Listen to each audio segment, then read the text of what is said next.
on.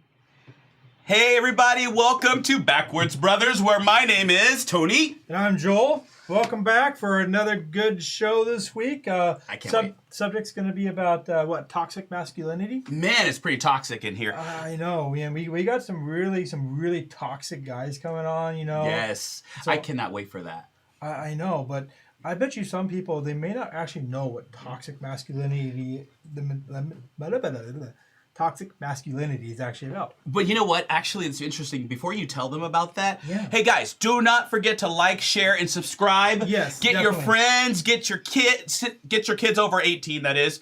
We're going to be talking about some toxic masculinity. Hey guys, you might see in front of you a table of poker. I'm going to tell you a story about that a little later. But Joel, I'm going to save that. But I want to say something really fast. Okay. Yeah.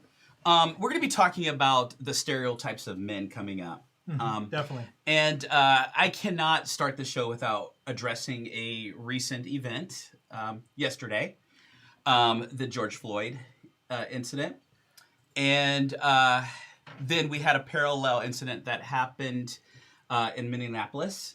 And I was thinking this morning, man, I was thinking about, since I'm a counselor, I'm not a driver, I'm sure you guys have noticed in the past that if you buy like a car, that you will start recognizing that car because you bought that car. So you bought a Ford truck, you'll probably recognize Fords found on road dead, trucks all over the place, right? Yeah. Or like if you have, for instance, if you have a snowstorm like we had, or an ice storm like we had, or fires like we had, every time we smell smoke, or every time we see smoke, we think, oh no, there's another fire.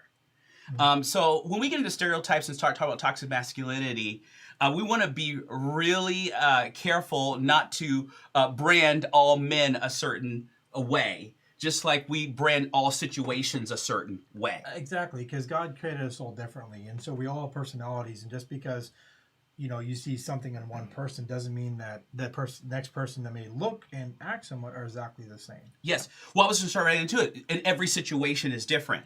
I have a friend who is a police officer, and because of the incident yesterday, the thought is that all police officers, like all men or like all women, or like when we get into all things and put everything under all one umbrella, we begin to stereotype. We begin to think the same way when every situation is different. Although our hearts go out to the family who has to grieve a life lost, all cops, all firemen, all counselors, all people, all races, we cannot put under one umbrella and say they're all bad. Exactly.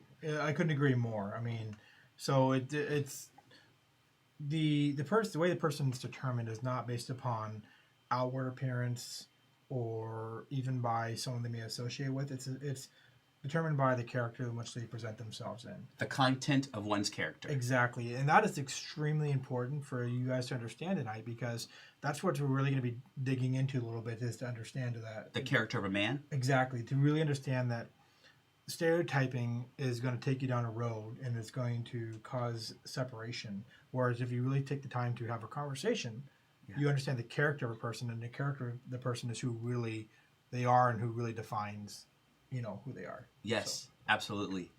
So I want to share that with you, that let's just be careful. And I feel like it's our responsibility to say that for you. Be careful not to put every situation in one bracket or one frame. Yeah, we all don't fit in the same box. No, we don't. I have a bigger box than you. I don't know. I might have a pretty big box myself. Oh, we saw our boxes, by the way, since he pointed that on our last promo. Did you see our last crazy promo? Oh yeah, that was crazy. Yeah, I mean, I think I may have won that, didn't I? By like twice the points. Oh, so you're trying to one up me? I one up you. I like doubled you. You double me. Yeah, if you look at the score, I think I had like 100 points more than you. Oh yeah, so he thinks he's better, right? Yeah. Right. I caught a plane, man. A plane? You caught a plane? I caught a plane. In your head. Maybe. Why don't you explain that definition of toxic masculinity before I start puking? Well, according to we're just going to go right off the real simple. Everybody reads it. It is right on Google.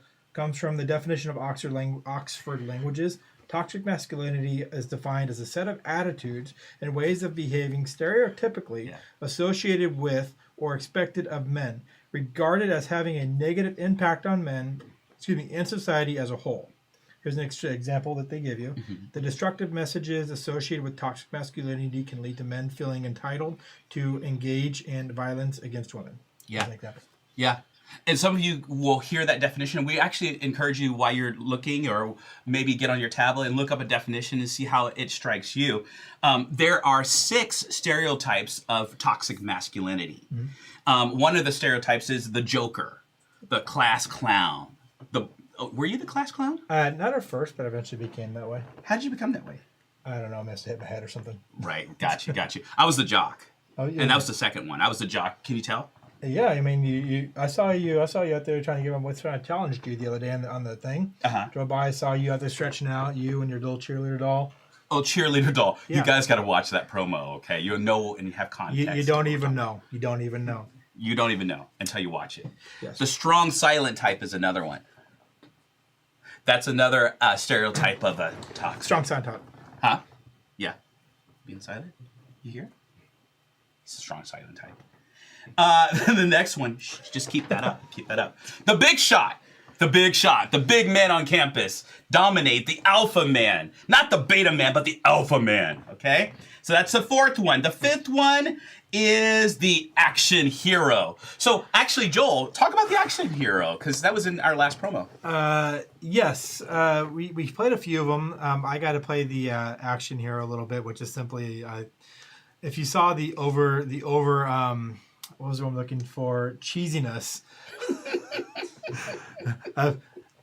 Me lifting cars, which really didn't even lift. Did you saw that? And catching a plane, which I'm kind of wondering if I could catch a plane. I probably shouldn't try though. If you catch a plane, make sure I'm going with you if you're going to Hawaii. Hey, I mean, I don't know about you, but have you ever tried doing pull-ups without your hands? No. Have you ever seen me do a pull-up? I don't know. I saw you doing them on there a little bit. Yeah, that was a PVC pipe. Sorry, and it was on the ground. It wasn't on the ground. It was in the air. So, Joel, I got to tell you something. So, you guys might see a pool table. You guys might see a poker table, the other P, here, and I got to tell you a story. Can you just say the other P? The other P, poker table. I'm gonna hold my tongue on that one. Okay, yeah, I don't know where he's going with that, Anyway. but I want to say this. So I got to tell you a story about toxic masculinity. So our wives, I think it was a couple weekends ago, went on a girls' trip, and they left us men to watch our daughters. It was so funny. Yeah, you're laughing right now. Because we thought we were left to our own devices, but the wives were tuning in. So all you wives out there, you know what I'm talking about. You're tuning in to your men. You never leave us really unsupervised. No, you never really, right? So that morning we decided to take our ladies, our little girls, to a restaurant, because that's what men do. We don't cook. We go to a restaurant. So we went to a restaurant. A veggie omelet, man. A veggie omelet. Oh, really? you're going to tell me? Oh, yeah. is this the way it is? I'm spoiling the punchline here. Is this the way it is? We go to a men's breakfast. What? And my man here, he can have everything. You have a big old pizza omelet. You know, we got steaks, anything, steak and eggs, whatever you want. Can I get a veggie omelet, please? I did not say it like that. He's a liar. With extra The vegetables. truth's not in him. Sorry, guys. I think that's actually how I heard it. No, I said, can I have a manly veggie omelet that will punch you in the face? That's what I said. Yeah. So I did. So I asked for a veggie omelet. Long story short, I got one. He got kale. I got. He got kale in it. Okay, let me finish the story. So here's the thing that's happened. So I got my veggie omelet, and I was sitting there, and he got his all meat, his like a heart attack and like an 2,000 calories of cholesterol. Yeah. How's it working for you? So we got that. And so what happened was he said, dude, I am taking your man card. Now, all you men out there, you treasure your man card. That's your man card. That's your thing, right? So he had the power to take my man card because I got a veggie omelet. So I said, I'm going to figure out a way to get that back. Well, that night at Joel's house, we had a group of guys over for a poker night. And I was like, okay, how am I going to do this? I don't play poker, as you guys are going to find out. And I said, okay, that's got to be a way. And I remember Joel told me a story about he had a taser. And I said, you know what? This will be a good way to get my man card back, is to take a knee to the taser. Or take a taser to the knee. So, not only did I do it once, not only did I do it twice, but I did it what? Trace 3 times. Trace 3 times. But the first time didn't really count because it didn't really even shock to your pants. What? I did it. I pulled it real quick because you screamed like a girl. And scream like a girl. See? So we're going to get all into that one, right? We're going to go there right now. He didn't really. I think it was actually being filmed, so I can't really say that. Right. Okay. Okay. But, so here's the story, though. Mm-hmm. So I took it to the knee. And I had to think about that. I'm like, why did I feel the need in front of all of these guys to prove my manhood? Well, because you want to get your man card back. Yeah. And in my defense, I did encourage him multiple times. He did not have to do it. Oh, so he's like defending himself from that. I just said I chose it because I'm my own man. Okay. No one makes me do it. Let's go after that right there. Okay. So you didn't feel the need because we were pressuring you. Mm-hmm. You felt the need because you wanted to. Yes, I wanted my honor back. Even despite the coaxing of me to saying, you don't need to, you're fine. Yeah. You felt that you wanted to do that. Yeah, so, it wasn't my insecurity. I just needed it. It was your insecurity. Well, I guess it was. It was your own insecurity. Are we in therapy? Apparently. Okay. So tell me, how does that make you feel? That's our other video. That's 2 videos back, you guys. You got to watch our promo.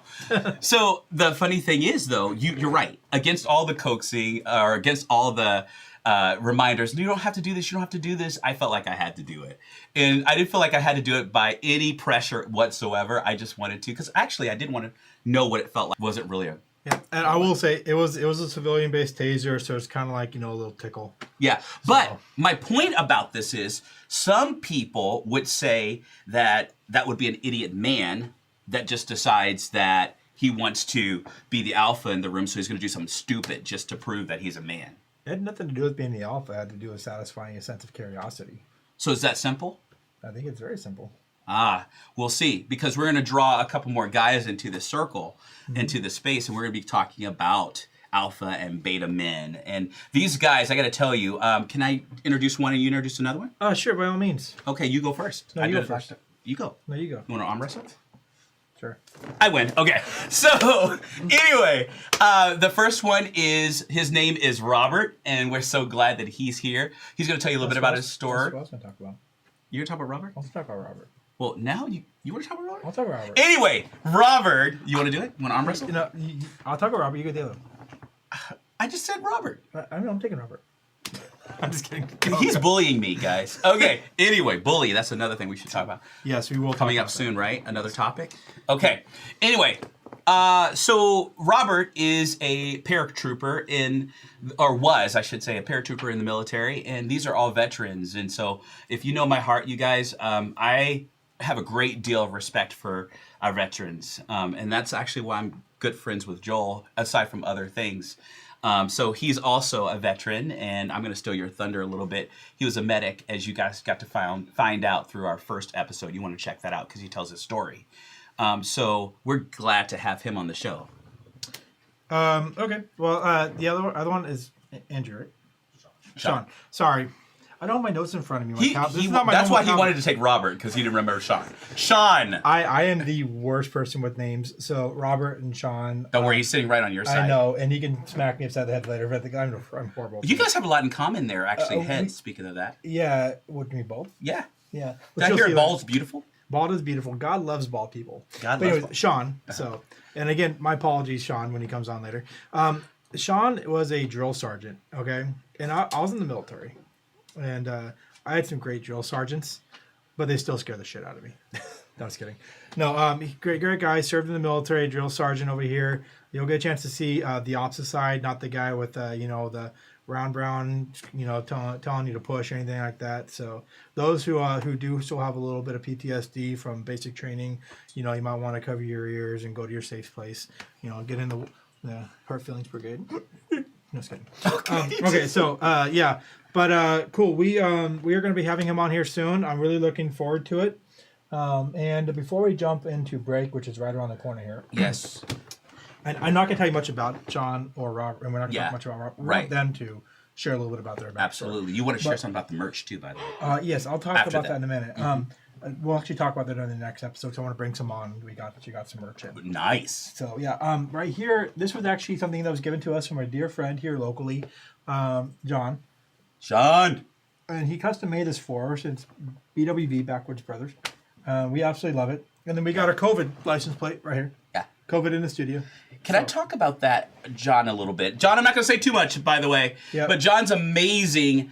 We got to not only see his artwork, but we went inside of his man cave. And I'm telling you what, bro, it's like taking a step back in time. Dude, that was awesome. The auto-playing piano. Oh, the auto-playing piano. That was cool. Yeah, I want one. We're not going to talk a whole ton about man caves. About the what we saw there, because it's great stuff. Yeah. But so the one thing I want to show off too is he also gave us this. What's that? It's a COVID license plate it says CVD COVID from Oregon. CBD or CBD? CVD, yeah, CVD. Ah, gotcha. But it also says 661. And I've been brain racking myself, racking my brain. Yeah. Anyways, you got it. Trying to figure out what 661 could mean, and I can't think of something. So I want to see if you guys, before the end of the show, can come up with what 661 could mean in relation to COVID. Okay, and we got a prize for you at the end of the show. We'll give you a free code for merch if we pick your answer on that. So please, throughout the show, post something in. Best one gets some free merch. Okay. So 661. 661. Okay. We got COVID. So there's 661 right here. Okay. So, okay. I won't be on for the next segment because I'm going to be trying to figure that out. Yeah, you don't get free merch. Dang it. So you're the one paying for the merch, man. Oh, that's true. Okay. Okay. So well, I guess we're gonna go to break, right? Awesome. All right. We got a great video for you guys. Go ahead and take a look at this, and we'll see you after the break. See you soon.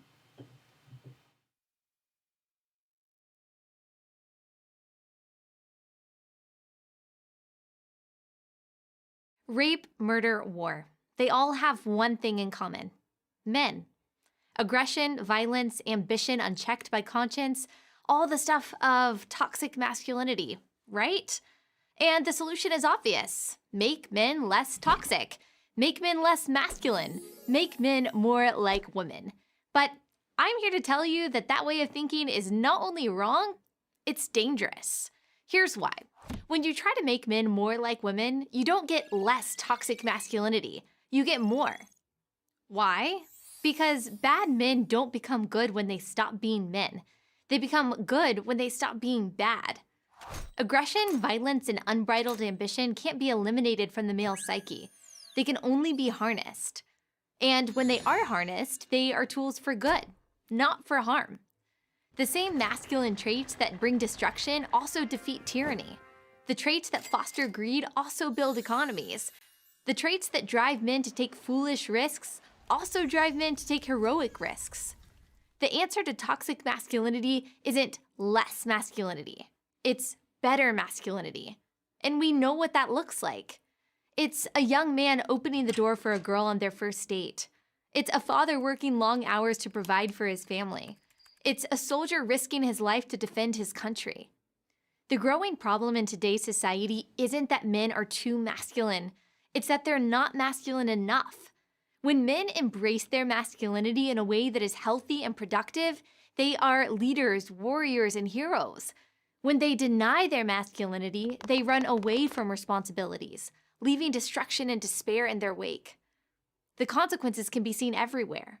1 in 4 fathers now lives apart from his children. And children who grow up without a dad are generally more depressed than their peers who have a mother and a father. They are at far greater risk for incarceration, teen pregnancy, and poverty. 71% of high school dropouts are fatherless. Of all the rocks upon which we build our lives, family is the most important. And we are called to recognize and honor how critical every father is to that foundation. That was said by then Senator Barack Obama in 2008. If we are honest with ourselves, he went on, we'll admit that too many fathers are missing from too many lives and too many homes.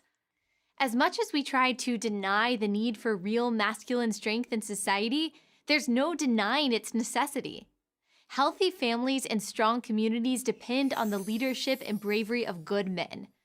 Yet, the current trend is to feminize young men in the hopes of achieving some utopian notion of equality and peace. And it starts at the earliest ages. In the school classroom, boys are invariably the problem. On the playground, aggressive games like dodgeball have long been banished. We tell young men that their intrinsic desire to compete is wrong. Everybody gets a trophy. Don't run up the score. This anti-male tilt continues on through higher education and into the workplace. It has created millions of tentative men, unhappy women, and confused boys and girls. Here's a secret that every woman knows. Women want real men. Men they can count on and, yes, look up to. No amount of feminist theory will change that. I don't know any woman at any age who is attracted to a passive man who looks to her to be his provider, protector, and leader. Every woman I know wants a strong, responsible man. That's not a consequence of a social construct or cultural pressure. It's innate. The devaluation of masculinity won't end well because feminine, passive men don't stop evil. Passive men don't defend, protect, or provide. Passive men don't lead. Passive men don't do the things we have always needed men to do for society to thrive. In his book, The Abolition of Man, English social philosopher C.S. Lewis writes about this problem. He describes the tension between cerebral man and visceral man. By his intellect, Lewis explains, man is mere spirit, and by his appetite, mere animal. We need both. Take away one, and you're left with a man who's either weak or wicked. And in a world of wickedness, weak men are nothing more than enablers of wicked men. Rape, murder, war. They all have two things in common. Bad men who do the raping, murdering, and warring, and weak men who won't stop them. We need good men who will. It's not masculinity that's toxic. It's the lack of it. I'm Allie Stuckey for Prager University. Thank you for watching this video. To help keep PragerU videos free, please consider making a tax-deductible donation.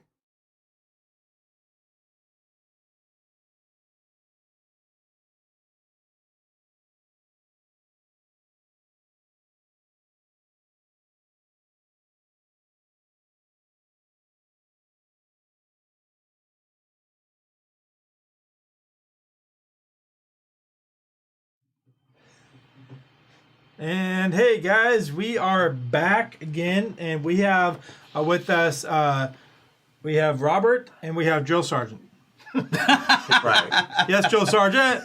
No, we have Sean over here. He's going to be talking to us about some different things and what he's done, and and so you were a paratrooper. When I mentioned you were a drill sergeant, so At one time, yeah. at one time, Yeah. So And it's really cool to have these guys here because, again, you are guys who have interacted with other men and women in the military, and you're both in positions of high rank, I would say, right? Would you say that? Paratrooper? Well, paratrooper can be what any rank. That's normal rank, but highly trained. Highly trained. Highly trained. Okay. So why don't we just get to know a little bit about you? Why don't we go with Robert? Tell us a little bit about your military service. Well, I served in the 82nd Airborne. We don't talk a whole lot about it, but Yeah. I only as served. much as you're comfortable with. I served in the 82nd Airborne. Got to play a lot, jumped out of airplanes a lot, helicopters a lot.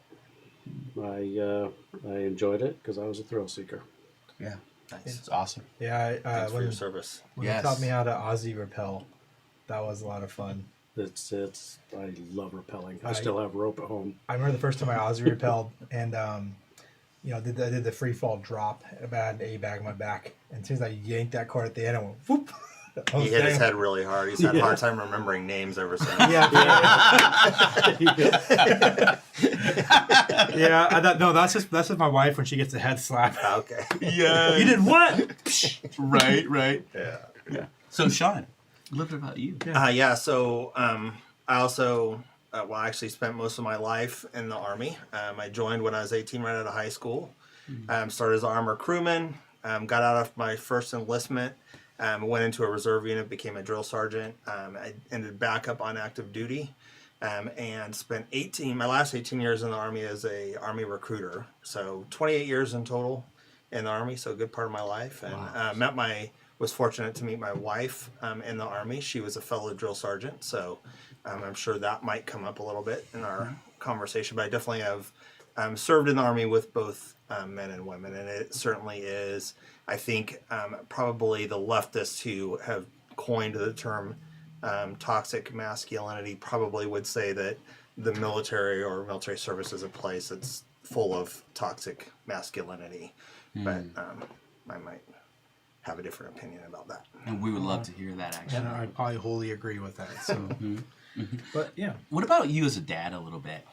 Well, that's important. Yeah, I also have a life. So my wife and I have 4 children in total. We have, I have 2 from a previous marriage. My wife has a child that I raised since he was 5, and then we adopted a child while we were in Hawaii. So, Wow. 4 kids are all adults. I have now 10 grandchildren. So, and growing. It seems at a exponential rate. But you're starting to build yourself a whole platoon there. Got a couple yeah, squads at least. yeah, exactly. Yeah, Because you're a so- drill sergeant. yeah, I think that's probably one of the most rewarding things, in my life is my kids and just seeing them grow up and the grandkids. And all that, How early on in their ages did you teach them about the front leaning rest?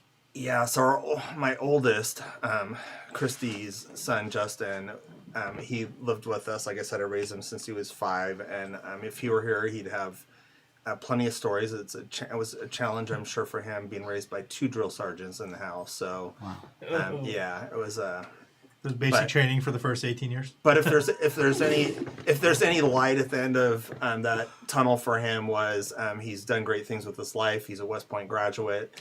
Yeah, so he's done some great things as well. Okay, so let me just get that straight. So he didn't go green to gold. He just went straight into butter bar. Yeah, that's right. He was fortunate to get accepted out of West Point, which was cool for us because we were both enlisted. We both started in the Army as E1s and worked our way up, and so to see him, do that and to go on to West Point and graduate, it was certainly a proud moment for us to see him do that and get commissioned. So awesome. I imagine the jokes must go on in the house because we all know that sergeants really run the Army. Yeah, we do. Well, I was going to ask, can you read a map? Of course not. Well, he's raised by 2 enlisted drill sergeants, so of course he can read a map. So, see, what was the unit where it's like, I always forget what it was. The unit without was it like 50 lieutenants trying to point north on it? What was that? What is that unit? I'm not sure. It's a star thing. Anyways. I'll see So, if I can find it. you guys, what you're going to hear is a lot of military insider jokes. Not So gonna just find it. try to kind of get into that one. Yes. So, anyways, but yeah, thanks so much for coming on, guys. It takes a lot of guts to come out and to get in front of a camera and just to kind of talk about, especially a subject like toxic masculinity. Yeah. And it's a big, hot topic button for everybody to talk about today, especially guys like in our position where, they love to do manly things, hunting, fishing, don't mind a little bit of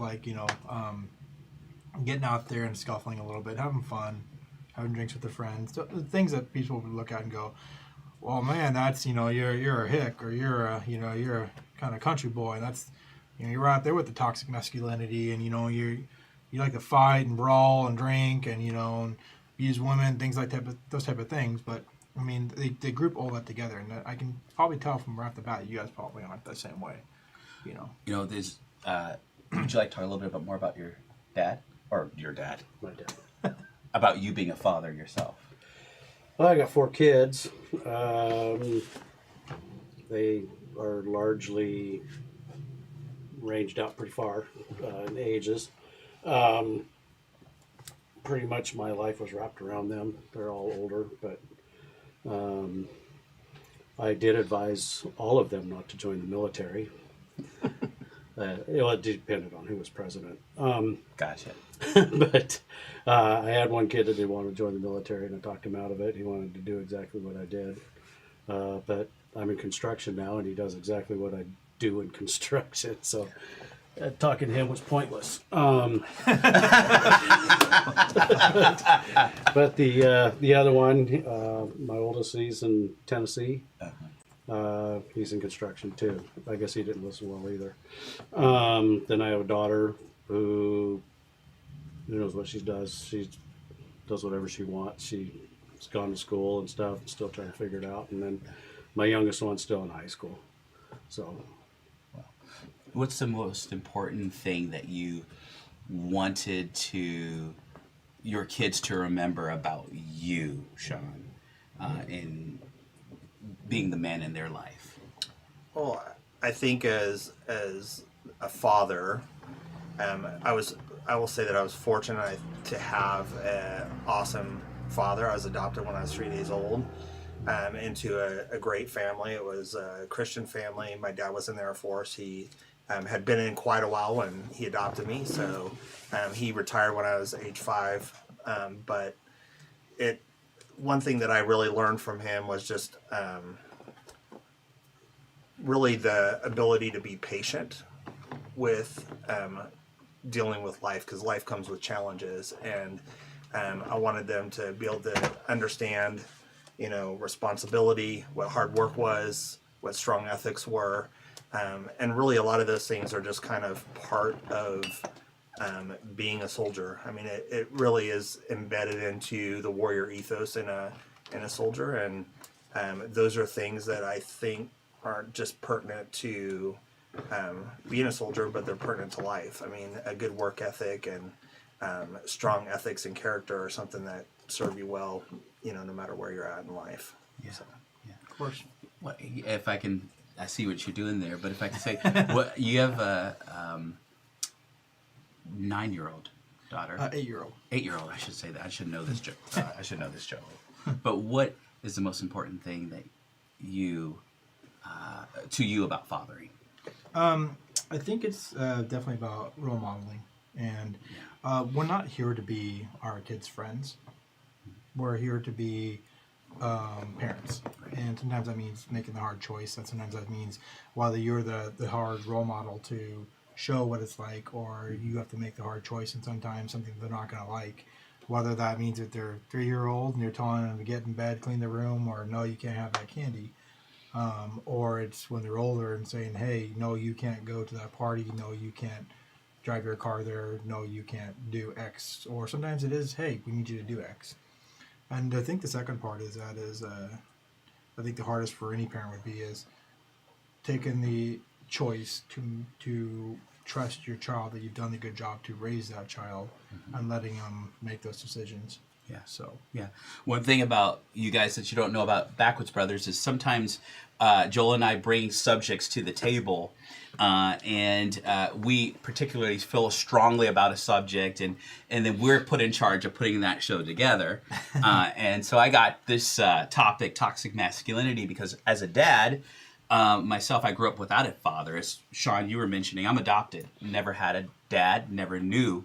And if you look at the article that I had written, I felt like not having a dad, I had to kind of relearn, or learn, I should say, what that looked like, what a man would look like in my daughter's life. But now the coolest thing is that my daughter can say she knows her dad. That's the coolest thing. I, for a long time, was angry at men because of the lack of a male role model I had in my life. And so I probably would have been those toxic masculinity men back then because of my own anger with men, or absentee men in my life. And I think you've touched on a big, important subject, and is one of the biggest issues that I've seen in the household, and that many churches and definitely the conservative side has touched on, was that the lack of a father in the household, and the definitely the push from in some cases, some could see an agenda from one side is to remove that father from the household and to destroy what they call the core nuclear family, because that is what is a critical piece in the puzzle to help bring that lessons to younger men, and even for women to understand what a man should be like, and that is for the father to teach that properly. This is how you be a man. A man isn't someone that's gonna go out there and be the biggest, toughest, baddest guy in the room. That's not what it's about. A man is about someone who serves his family, serves his community, serves the people around him, who is willing to make sure that his family's protected, taken care of financially, has a roof over their head, is going to be there to stand up for his wife, to treat her with respect, show his daughter how a man should be treating a woman. Those are the key things. That's what a man is to be a solid role model. And if that, sometimes you teach that and have fun by taking your son fishing or taking him shooting and stuff. And sometimes you gotta show him how to stand up to when someone's not acting right too. Well, yeah, and when we're talking about legacy, I get to teach my daughter things that I haven't been taught. Robert, I don't think I even had a chance to ask you about a legacy or something that you wanted to install in your kids, or you think you left on your kids an impression. My kids, it was about, honor, just being honorable as kids growing up. Boundaries, having limits, having what you did. I wasn't an overbearing parent, but I definitely had a line that was drawn, and if you crossed it, I was going to put you back in your place. But my kids have all turned out to be pretty well responsible, and independent was a big one too. Just don't be, a mooch, I guess. Yeah. Just take care of yourselves. It's okay to ask for help, but at that time, just take care of yourself. And funny thing is, you're adopted, I'm adopted. Interesting. So Wow. I didn't know and my that. dad was Air Force, and so Chair Force. yeah, pretty much. Yeah. Radio operator. When I was in Afghanistan, man, those guys had hard billeting and running water in there. I slept in a wooden hut. Yeah. Wow. Anyways. But with my kids, my entire life, as I lived it, was for my kids and their well-being, for family, the home, everything I did. I worked a lot. I wasn't there a lot, but I was there as much as I could be, and I tried to take my kids out and do the things I like to do. My kids used to go hiking with me, go out, go to races, and go do all kinds of stuff together as family unit and that kind of stuff. So my life I wanted to share with my kids and share, what I did and what I like to do. And, some of them still like it. Some of them don't, but, at least they got to try it. They got to see what they wanted, Two of my kids have played sports. One of them loves cars, builds cars, works on cars. And I taught him that. Basically gave him a car that didn't run. So it's yours, make it run. Make it run. And keep your grades up. If your grades don't stay up, you'll lose the car just as quick as you got it. Yeah. And he kept his grades up. He learned how to work on cars.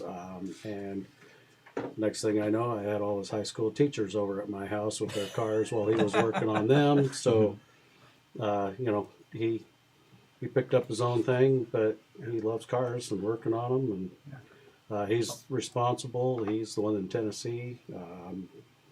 My other kid likes cars. He's been through a ton of them too, but he likes four-wheel drives, and he likes to beat them as much as he likes to work on them. Is it okay for men to like cars, or? Absolutely. Yeah, definitely. And I mean, so I wanted to ask you, maybe ask you a drill sergeant here. If you hear alpha man, beta man, what's that make you kind of think of? And don't say, drill sergeant private. That doesn't work. Yeah, that's true. So, so alpha and beta male, I think is just, the alpha male is, I think it's probably close in line with the definitions of, that Tony read earlier. It's the person that's maybe more dominant in the room. It would probably be a person that exudes confidence, maybe would take a leadership role in a situation. Those are some things that would come to mind when I think of alpha. I think of beta male. I do think of probably more feminine characteristics. I don't think that men have to fit in straight into one box or another. I think we probably have a little bit of balance of those qualities in us, but I think a beta male is probably someone who is probably softer spoken, maybe more agreeable in situations, maybe more willing to follow but participate and be involved in something. But I think someone that maybe more is willing to kind of step back and be part of something, but maybe not be the one that's taking the lead on it. And so one of the things that society likes to kind of put in a box is that if you're in the military, you're probably one of them toxic masculinities, and everybody in there is all about killing and fighting and everything else. From a drill sergeant, you've probably seen thousands of soldiers probably come through and cycle through. Would you talk a little bit about the alpha and beta males and the different kind of soldiers you've seen kind of step through here? Yeah, so I think that's an interesting point. So I think most people have a perception of what they think a person or what the military is made up of. But I will tell you, spending 18 years in recruiting command, what the military is made up of is a slice of America. Wow. People come from every part of the country, every type of neighborhood. Some live in the country, some live in the city, some grew up in the suburbs, some are more alpha in nature, some are more beta in nature. And it's a true, I think, cross-section of the melting pot of the U.S. So, but I think the unique part from a drill sergeant perspective is when they come together into that basic training environment, it's a transformation. It brings people that come there as individuals, and it transforms them into a well-oiled machine by the time we're done, right? It really indoctrinates them into the purpose of the unit in the Army and how soldiers together form that unit and accomplish missions. So, okay. So you would probably define more, rather than like an alpha male, beta male type of approach, more of like every soldier has their own character, and that character defines together would become that meshing pot, and that's more about what's really making that soldier or that man. Yeah, I think it's everybody has their own strengths and weaknesses, and together, when those things are working together, they're super successful. Yeah, definitely. Yeah. So, and the point I'm trying to get across to there is that it's people are so quick to stereotype something. They hear alpha male, they hear beta male, they hear toxic masculinity. But really, it comes down to everybody is multifaceted, multi-leveled, and it's the character that really defines them. And the character can come from a whole variety of different pieces, whether it's they are coming in from a certain background, whether they are, what kind of societal influences they had, cultural influences, all that's going to define the characteristics of somebody. And that's really what society should be looking at. It's not toxic masculinity, but more of the definitions and the characteristics of what is really defining somebody, and that may be actually the issue, not something as simplistic as toxic masculinity. So, real fast, Robert, can you give any thoughts? I think when you start talking military part of it, MOSs broke it down pretty good at times. You had different MOSs. You had guys in MOS is a military occupational specialty. It's actually kind of the job in the military, and that's what he's talking about. I just wanted to give somebody a okay, yeah. So you had guys that went straight after the combat MOSs. I went after a combat MOS. You were a medic. Mm-hmm. You were going to be wherever they put you. Glorified infantry. Or needed. Mm-hmm. Well, you had to fight alongside them. So. Oh yeah. And then you had the rear echelon, the ramps. They were the not always the betas. In fact, that's probably most guys in the military that I served with weren't beta males. Usually was the troublemakers. What were the differences, though? Yeah, guys. Well, there was a lot of differences. You can't narrow it down, just like he said.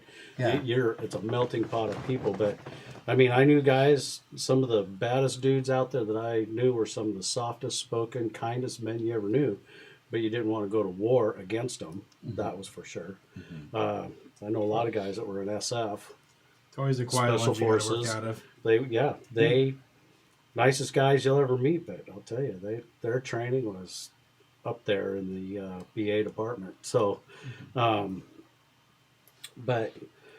the beta male, I think, is more of the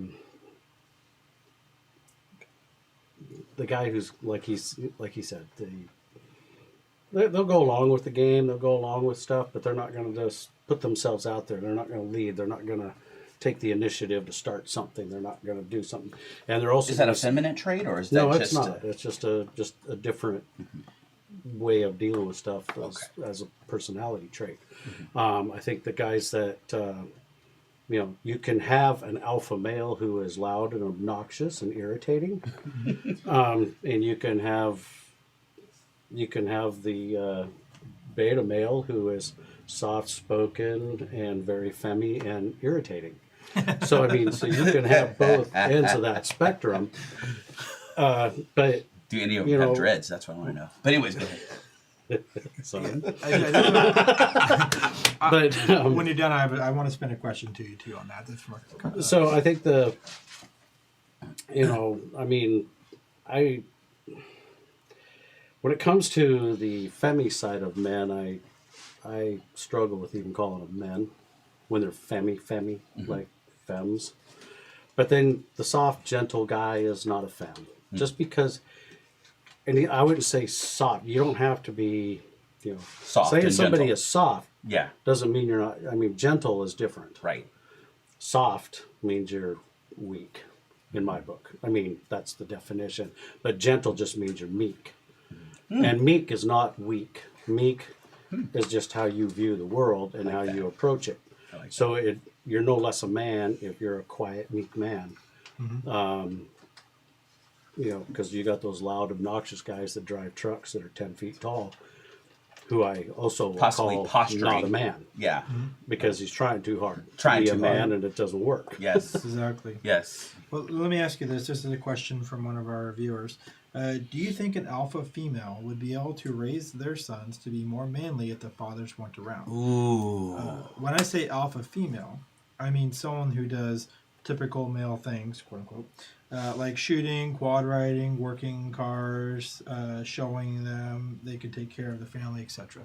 So now Sean, Oh, you want to? we'll go Oh, around. boom! Going right on the spot.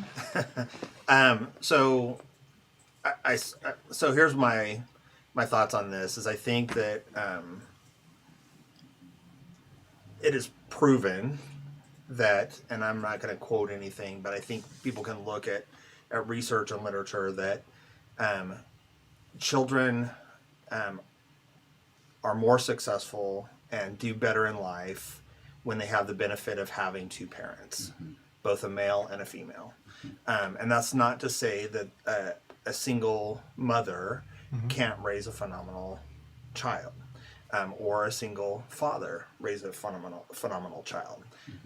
But I certainly think that it is very difficult for one person to do all of that and live life, right? To be able to support a family, come home, raise the child, and really without having the experience of being a man, being able to convey how someone should be a man if a woman were to have a son. Or the same would be true for me trying to teach my daughter how to properly, be a woman in this world. I wouldn't be able to do that. So I think I think that it's just better to have a mother and a father in the home, and that's what I would say. Yeah, and so I'm going to make a statement, and I know that some people are going to get pissy about this one and go, why would I cry to your hurt feelings brigade? But I'm sorry, women cannot do everything that a man can do, and a man cannot do everything that a woman can do. We are biologically and physically designed different. There are things, like he said, that a man will not know about a woman, and a woman cannot know about a man because they're not one. And so, like, physically, the bodies are designed differently. Even down to the brain and the wiring is designed differently. So it's absolutely critical that both pieces are there to equate to complete that equation. Because if there is a guy in the home, even for a young lady, needs that male figure in her life. I'm going to use the word male figure because, yes, there are broken homes. It happens. And so a male figure could always be a stepdad, could always be an uncle or something like that if it happens to be a single mom. And for a male that's raising as a single dad, there needs to be that female piece in there too, whether it's a guy or a girl that he's raising, because women or the young lady that's being brought up needs to understand what a positive male figure is in her life, to understand that, for example, like, love does not mean sex. Love means taking care of somebody and being there for them, and you can do that without that, and understand what a real love really means. Men need to understand what it is to love and to take care of a lady without expectations. And that's just one example, and there's so many other things that need to be there. and that's so important. Why both sides of the equations need to be there, and so that's why the nuclear family that they described has been successful for so long. Yeah. Let me tell you why I love this question, and I'll ping it off to you too, Robert. But the reason why I love this question is because I think we said we were adopted, and I was adopted by a single mom. And you guys, I think you knew that. I shared that with you guys before. And she tried to be mom and dad a lot. It left me a little bit confused at times that what are we doing today? You're being really hard on me today, and you're really, really soft on me tomorrow, and really hard. I'm like, who's who? But I'm so glad that actually, Joel, you said that it is important, and my mother knew that she could not be both mom and dad.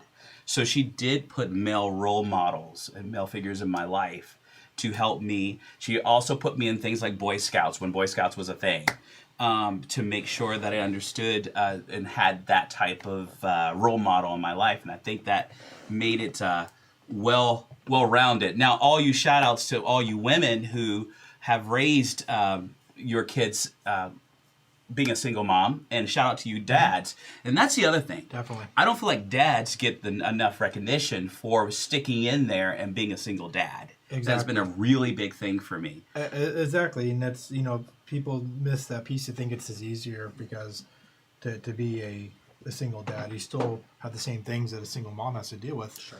As far as getting the kids up, keeping the house clean, putting all together, and so they just it's just right over top of it. So. Right. I don't think a woman can teach a man how to be a man, a boy how to be a man. That's just, they're not men. Being a man is so much more than just raising, feeding, dressing, showing them how to do things. There's that role model aspect of it. There's the just how to be, not just how to act, but how to be. The type to be solid, to be confident, to be, just when it comes to relationships, men have a role, women have a role in a marriage, and the world doesn't like that role. They want to flop that role over completely and put women in charge. But when you put women in charge of a household with a man in it, that's when a lot of your marriages start heading south, and it doesn't work. Then the kids are kind of confused. Then it's a deep, long subject when you go that far, but it messes with the kids. Then the kids are confused because, why is my dad such a weenie, and why is my mom such a brute? And that shouldn't be a question. So what are those kids when they grow up, and what are they going to start acting like, and what are they going to look for in a partner? Most kids, when they get older and they start dating and whatnot. Now, if I'm, I don't know the statistics on it, but I always heard it growing up. A girl is going to go for a guy who's similar to her dad, has characteristics of a similar trait, and vice versa. And so a single parent household, they can raise them, but there are those deep teaching aspects that aren't going to happen from a woman to a man, or a woman to a boy, male, female, or the other way around. I could not teach my daughter how to be a lady. Right. End of story. Come on, Robert. Yeah, come on. Yeah, we all have girls in our household, and I'd rather some subjects be funneled over to her mom. Sorry, I'm a counselor, but not that much. There's a lot of guys out there that think they can teach girls. A lot of guys out there thinking they're ladies. But that's a whole different conversation there. Yes. We are coming up close to our break, and I wanted to give everybody here a chance to, if you could give, and we'll just kind of go around. If you could give, to say one thing to let ladies know out there that you'd want them to know from guy's perspective towards one of the ladies, what could you say to them? Just one thing. From a guy to a woman, what's something you'd want women to know? That when a guy really loves a woman, they really love that woman. I think there's a lot more passion in men than the world gives them credit for. And that a man would go to the ends of the earth for a woman he loves. It's true. That's very true. well said. I would go around and say closely the same thing. One of the things I, even in my practice, when I teach married couples certain things, we do the 5 love languages. And statistically, most men like words of affirmation. And guess what the other one is? Physical touch. Sorry, guys. We just know that. But words of affirmation, men will go to the next mile if they know that they matter and that they're making a difference. And so, ladies, when you put your man down, it actually doesn't just destroy or suppress his ego, but it really demasculates him. It tears him down. And men are constructed to conquer. And so not conquer in a way of dominance, but also at the same time to protect, to serve, to provide. And so women, I can say this, build up your man. Definitely, that's a great one. I come from the core construct of who I am, and that is love and respect. Christ's greatest commandment to all of us was to love, and out of that love will always come respect. And so I think one of the things that men really, and kind of playing off what you said, is really they thrive and they go off of that respect piece, and that by showing your man a sense of respect, not like, oh, I'm going to fully submit type of thing, but just showing that you respect what he's doing, the work that he does, the way that he's trying to interact with you, the way that he's trying to show he loves you. Show respect in that one, and that's going to help him to really bring about that love piece. Good. So, definitely. Sean? Yeah, so when you brought up this question about what we want to know about men, is to just tell us what it is that we need to know from them. I think is our biggest thing that they could do for us. No, but don't make us read between the lines. Be straight. Just tell me. Be straight. He's supposed to know that. No, he's not. But I would say that it's probably on the same lines. I think a relationship is a two-way street. I think men in general, and I'm not going to speak for all men, but for myself, I have a strong desire to provide and to be the leader in my home. And I'm fortunate to have an awesome wife who lets me do that. I don't do that in a void. I don't do that in some, how the leftists might describe as some toxic masculine way where, she can only speak when I tell her to speak. We have, open conversations, and I take her into, take her needs into consideration as I take the entire family's needs into consideration. But I think when you talk about a unit like a family, really there has to be a leader in that group. Somebody has to take the lead, and so having somebody that's supportive and lets you do that is pretty awesome.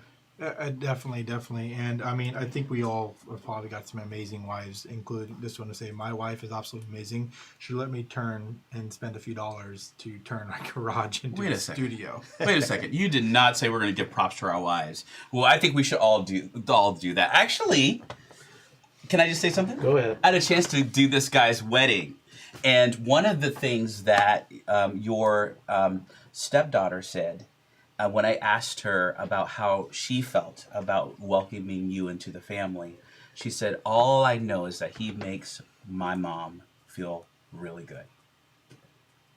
That's what she said. So, should I close this out for this one? Yep, well, we're ready to go. All right. Hey, guys, keep these questions coming in. By all means. We're going to show some merch. I don't think we even did that yet, but we're going to make sure to do that. We're a couple minutes over, but I want to do that right now. Yeah, why don't you do that right now? So a couple things came in, and I absolutely love this, and I'm going to just kind of hold that out there. This is one of the beanies we have, and it's kind of... You're going to put it on your head? Yeah, I've never seen you with a beanie before. Dude, keep it on for the next segment. Yo, first. Yes. Can you say yo again? No. Okay. That was a one-time thing. That'll be you'll see like something black bleeping thing when you read the video. Are you saying black bleeping thing? Black bleeping thing. That's another show. Okay. This is a tank top that's here. It says love and respect. I believe this is a ladies' tank top. Yeah. Look at the straps. Yeah. I don't know. I mean, I don't know why. I don't work. I don't know why I know that, but it says, yeah. How do you know that, Tony? I have a wife. I have a wife. Come on. Love and respect on and there. A girl. Yeah. And on the back here, it has the Backwoods Brothers logo.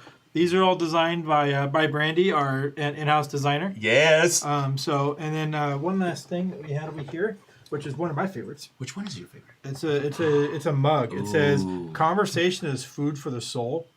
Yes. And I think she's working on one that says "Start a conversation," and it has our little logo on there. So. Yes. So please check out our merch, and you'll see that on our website. Visit our website. Please like, share, and subscribe. Please get your questions ready for our next segment because we're going to hit some hot topics coming up here soon. We'll be back right after this commercial, so stay tuned. We'll see you soon, guys.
Hi, welcome to Stillwaters. Glad you're here.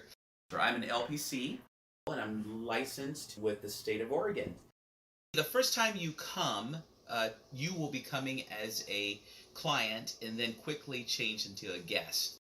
You may have some questions about what it's like to come and see a therapist. I will come and greet you at the door. You're going to get greeted by our receptionist, who is the intake coordinator. She will get you to fill out a couple of forms. And then what we will do is I will greet you. We have some coffee. We have some tea. We have some water. The way we set up our facility here is to inspire a safe place where you can feel like you're being heard. Our mission at Stillwater is to inspire change through listening with love. So we always hope that that is your experience as you come through. Sessions are as long as you need them. So you have your choice there.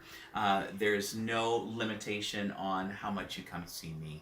If you are looking for a therapist, then you can find me on Psychology Today out of Estacada, Oregon. We look forward to talking with you, and we're excited that you have chosen us to come alongside of you on this journey.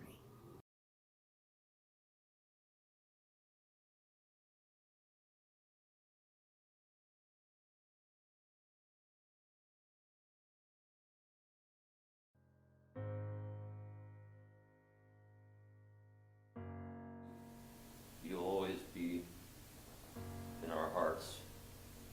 So I'll say, instead of goodbye, we'll see you soon. Thanks, sir. You also have a short name.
Hey guys, welcome back with these awesome guys. Sean, the drill sergeant, and my other backwoods brother. He in the military was a medic, yes, yay! And I was just the, just the guy.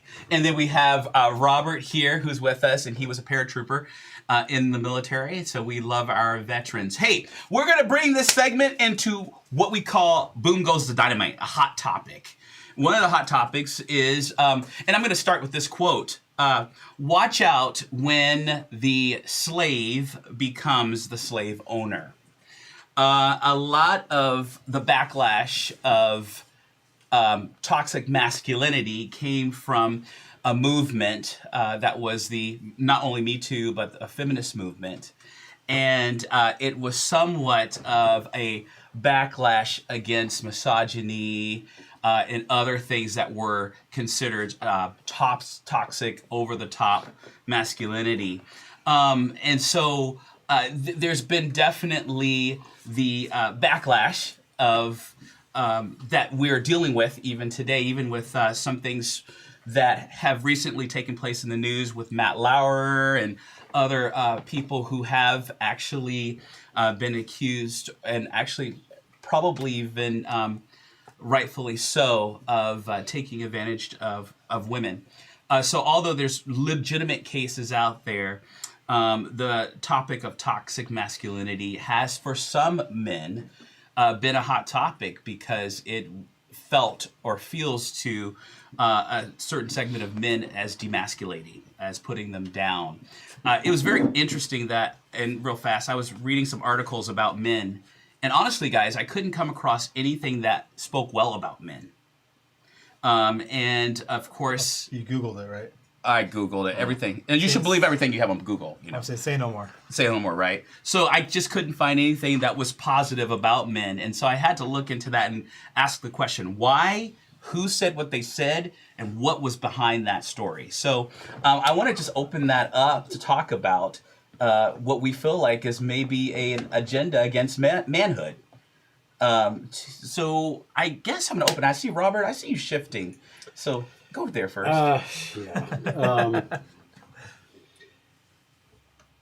It's ridiculous. First off, there's a whole lot more behind just demasculating men. There's a reason they're demasculating men and tearing apart the families and creating all the havoc that they're creating. And you take away the men, you take away strong men, you take away, and veterans are under massive fire right now by all the libs. You take away initiative, you take away a fight.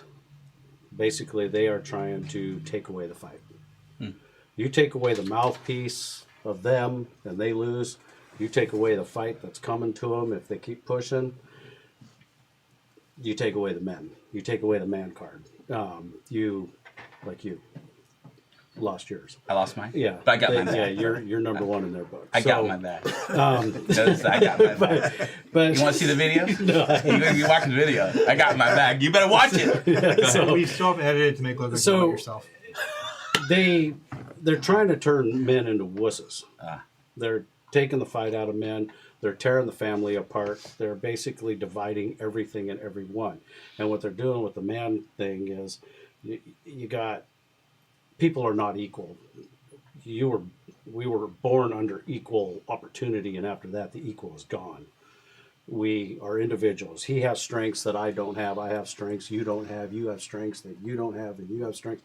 And we can go on around the room all day long. But you just say that you don't have. Notice that. Yeah. So is that a white male dominance that you're saying? There is no white male dominance. That's just the dumbest thing I've ever heard. But yeah, that white privilege card, I got mine pulled a long, long time ago.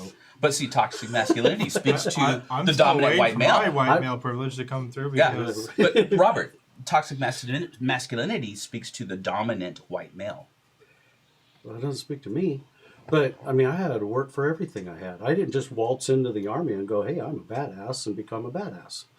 No, I had to work for it. They worked us like dogs. They treated us like crap. They, guys like him. They yelled at us and tore us down and then built us back up. But, I mean, society has completely lost its mind if they're going to buy into this whole thing. Men, you need men. We built the world, not me personally. Well, I do sometimes. I mean, I'm in construction, but you always had people. I mean, yeah, there's women out there that led. I mean, you go back in history and find strong women that led revolutions, you know, and did these things. There's a lot of them. But you need your men. You have to have men. Men built things. We did things. We, you know, our military, primary built of men. We defend this country. But then on the short side of it, then when you got your family unit, again, you have to have a man. And he said it best. Men lead their families. Lead does not mean you yell commands at everybody. Lead means you go and you do something and people follow you doing it. You lead through example. You don't lead with your mouth. Lead from the front. And a real man performs in his life or conducts his life with honor, purpose, cares, loves, treats people with respect. Integrity. I mean, you got all these different things that a man is a man. And when you start saying what they're trying to do by doing this with men is redefine what a man is, which isn't what I define as a man. You know, But it didn't start there, though, Robert. You know, since we look at development, childhood development, early childhood development, some boys want to play with dolls, but yet we tell boys that they only should play with cars, or this is a boy toy, this is a girl toy. What did we? I had a G.I. Joe. It just didn't start there. I had a G.I. Joe. I had a Ninja Turtle. I had a G.I. Joe, and he killed a lot of Barbies. Yeah, exactly. You know, So you mind if I jump in? So I think it's a little even deeper than destroying masculinity. I think it really is at the fabric of Western society, and it's an attack on the hierarchies and capitalism in general. And so, you know, if you really try and dig to the roots of this, if you're just Googling toxic masculinity, you'll find plenty of definitions where people are soft selling. Well, it's only these few factors in a man that we really want to get rid of, just so that we can empty out the prisons, because you're more prone to violence, it's filling our prisons and we don't want you there. But that's just all smoke. And if you get to the ones that are very radical about toxic masculinity, it's about the oppressive nature of hierarchies in general, which are not referred to as hierarchies by them. They're referred to as patriarchies, right? Because a patriarchy is evil. It's toxic men who oppress women. It stems from this postmodern movement, which has been indoctrinated into all of our children in school have been indoctrinated with these thoughts that if you just listen to our current country's leaders, I mean, it's not about equality of opportunity. It's about equity, right? And equity is much different than equal opportunity. It's not that you all have the same opportunity to achieve. Now they want to bring everybody to the same starting point. And then the assumption is, by our infamous Kamala Harris, is that if we all start in the same place and can be brought to the same starting point, that we will all then achieve the same amount and end up in this utopia. But the reality is that that's insanity. Exactly. At its root. That's just not possible, because none of us, now we're all equal in that we have some inalienable rights, but none of us are equal. We all have different skills and talents that, when put together, can achieve greatness. It's how the world was built, right? And it's not just men that built the world. Now, men were on the ones on the skyscraper in New York, you know, walking the steel, and they did some really hard jobs, and they still do some really hard jobs, and they do jobs that maybe women don't want to do. But it's an attack on the American way of life as a whole, and the way that they want to attack that is to attack the nuclear family. They want to tear down the nuclear family. They want to move us into a socialist, what they think is utopia, which it historically has just failed and been disastrous. It's resulted in millions and millions and millions, hundreds of millions of people dying in the 20th century. It's been proven wrong over and over again. But we have people that we have let be in charge at our universities, training our children, that and now you just take that and put it on steroids with social media and cancel culture. Because if you don't conform to toxic, to the male that we're going to tell you should be, then we're going to attack you and try and destroy you. And I mean, I totally agree with that, and that's the ability to be same is definitely not in our DNA, in our structure, and that's only down literally to the DNA. We are genetically, we are different. That's how you can, forensically tell if someone's been somewhere. But even if you look at the nature and the way it's designed and everything, nature is not exactly the same. The actual balance of the earth we live on, the things around us, even the air molecules. Let's look at a tree, for example.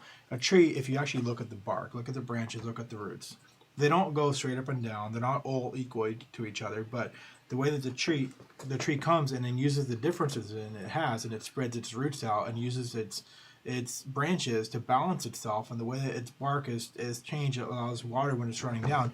All that matters, and all of it is different, and none of it is exactly the same, because that's what makes that tree strong. Because all those components and the differences and the counterbalances and the strength in the ground give it that strength. But when a tree's roots become unbalanced, or the branches become unbalanced, and they don't grow deep enough, then that tree is weak and falls over. And so what I'm basically saying is, based on what you're trying to say, is by balancing it into a single utopia, where everybody's the same and everybody has the exact same starting period, you get this straight pull of an unbalanced, uncounterbalanced, weak society. Whereas if you have a society that rather chooses to work together and embraces those differences, okay, and understands that you're going to be different than me, versus a man and a woman are different, and kind of embraces that and decides that to find a way to work together and become strong together, like they did back when our country was founded, then you get a strong society at that point. And so when a weak society is weak, it's controllable. When society is strong, it's not controlled. It's solid. It supports itself. We're divided. So It's weak divided. exactly. And they're dividing us now. That's exactly what they're trying to do. And I think it's working.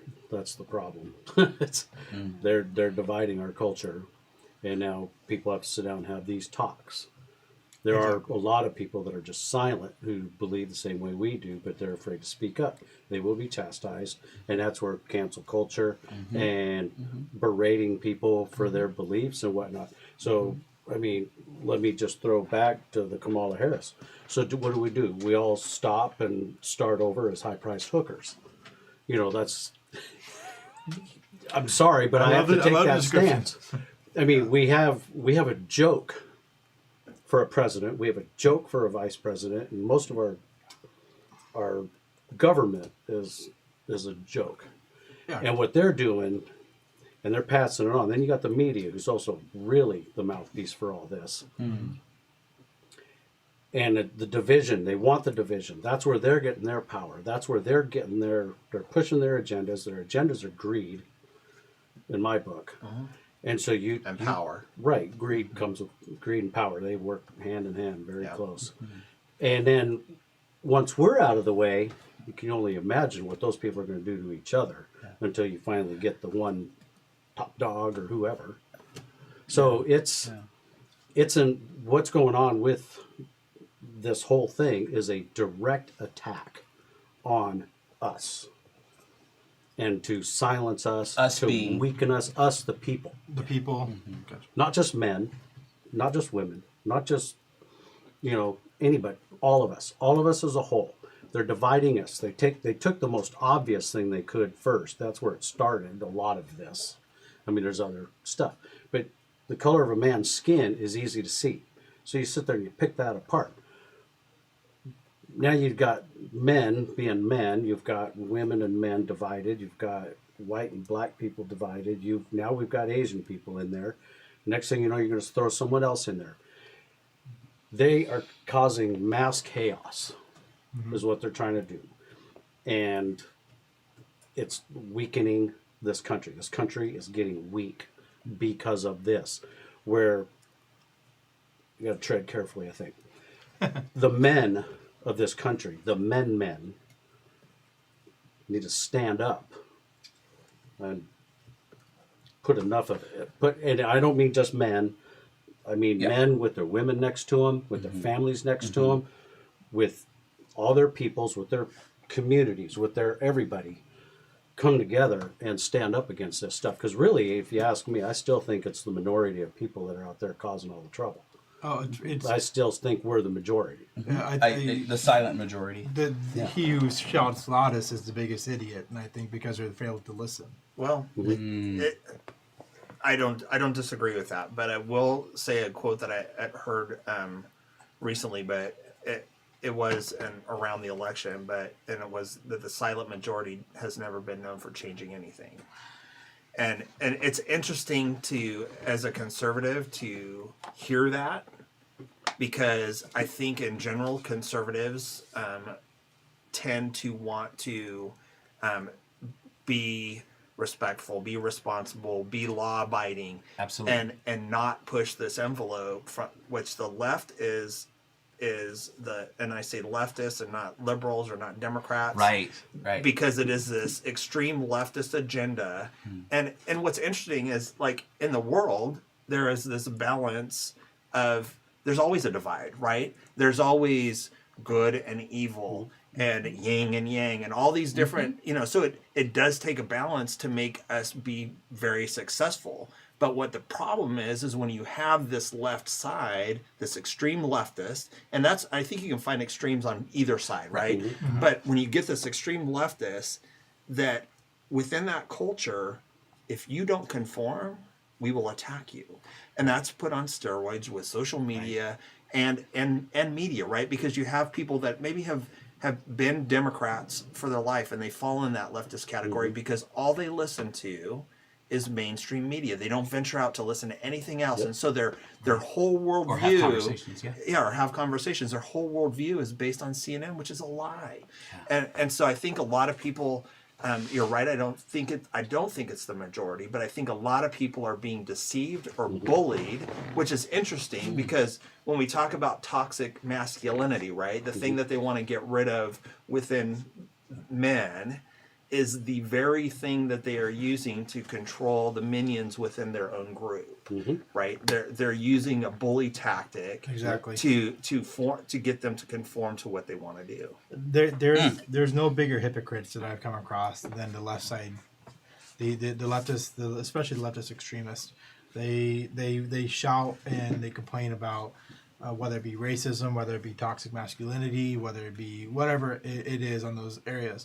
And then you turn around and you look at the same tactics that they use, and it's exactly what they're shouting the biggest about. So okay, I have to say this, and everybody's going to get mad at me too. Don't get mad at me, you guys. I have to present the counter. And why does it always have to be the black guy that has to present the counter? I don't know, because I'm a conservative too, and I'll just let you know that. Don't forget, I put a 10,000 volt taser in your Yeah, so if I say the wrong thing, so now you're the bully. I got the button. I got the button. So, but I have to throw this out too. Speaking of bully, Trump, didn't he use a bully tactic? Didn't he use bully tactics when he, in fact, during his rallies, punch him in the face? Did he use a bully tactic, or I should say a misogynistic tactic, when there was a recording of him saying that he can grab a woman by the ... I won't say it because of where we're at. Wasn't that, the fact that he... again, don't get mad at me. Gotta bring it up, guys. Gotta bring it up. So don't get mad at me. You can get mad at me. Anyways, gotta bring it up. And this is because we're talking about this. The whole crux of this show is authentic conversation with hearty dialogue. So we have to have dialogue. Just say it. Both Just sides. say it. So I'm going to say it right here. But so a lot of women, or extremely, even conservative women, were extremely turned off by his rhetoric. Not just present, but past rhetoric. I have to 100% disagree with you. And the reason why is because I know lots of conservative women, and not one of them where I would say the same thing. Does he sound like an idiot sometimes when he spoke? Yeah, that happens. I mean, so a lot of presidents. Boys say will be dumb things. boys, right? I sound like an idiot when I speak all the time. My wife tells me constantly. But listen, boys will be boys is essentially what you're saying then. Yeah, boys will be boys, but at the same time, women honestly aren't that much far off from what men do.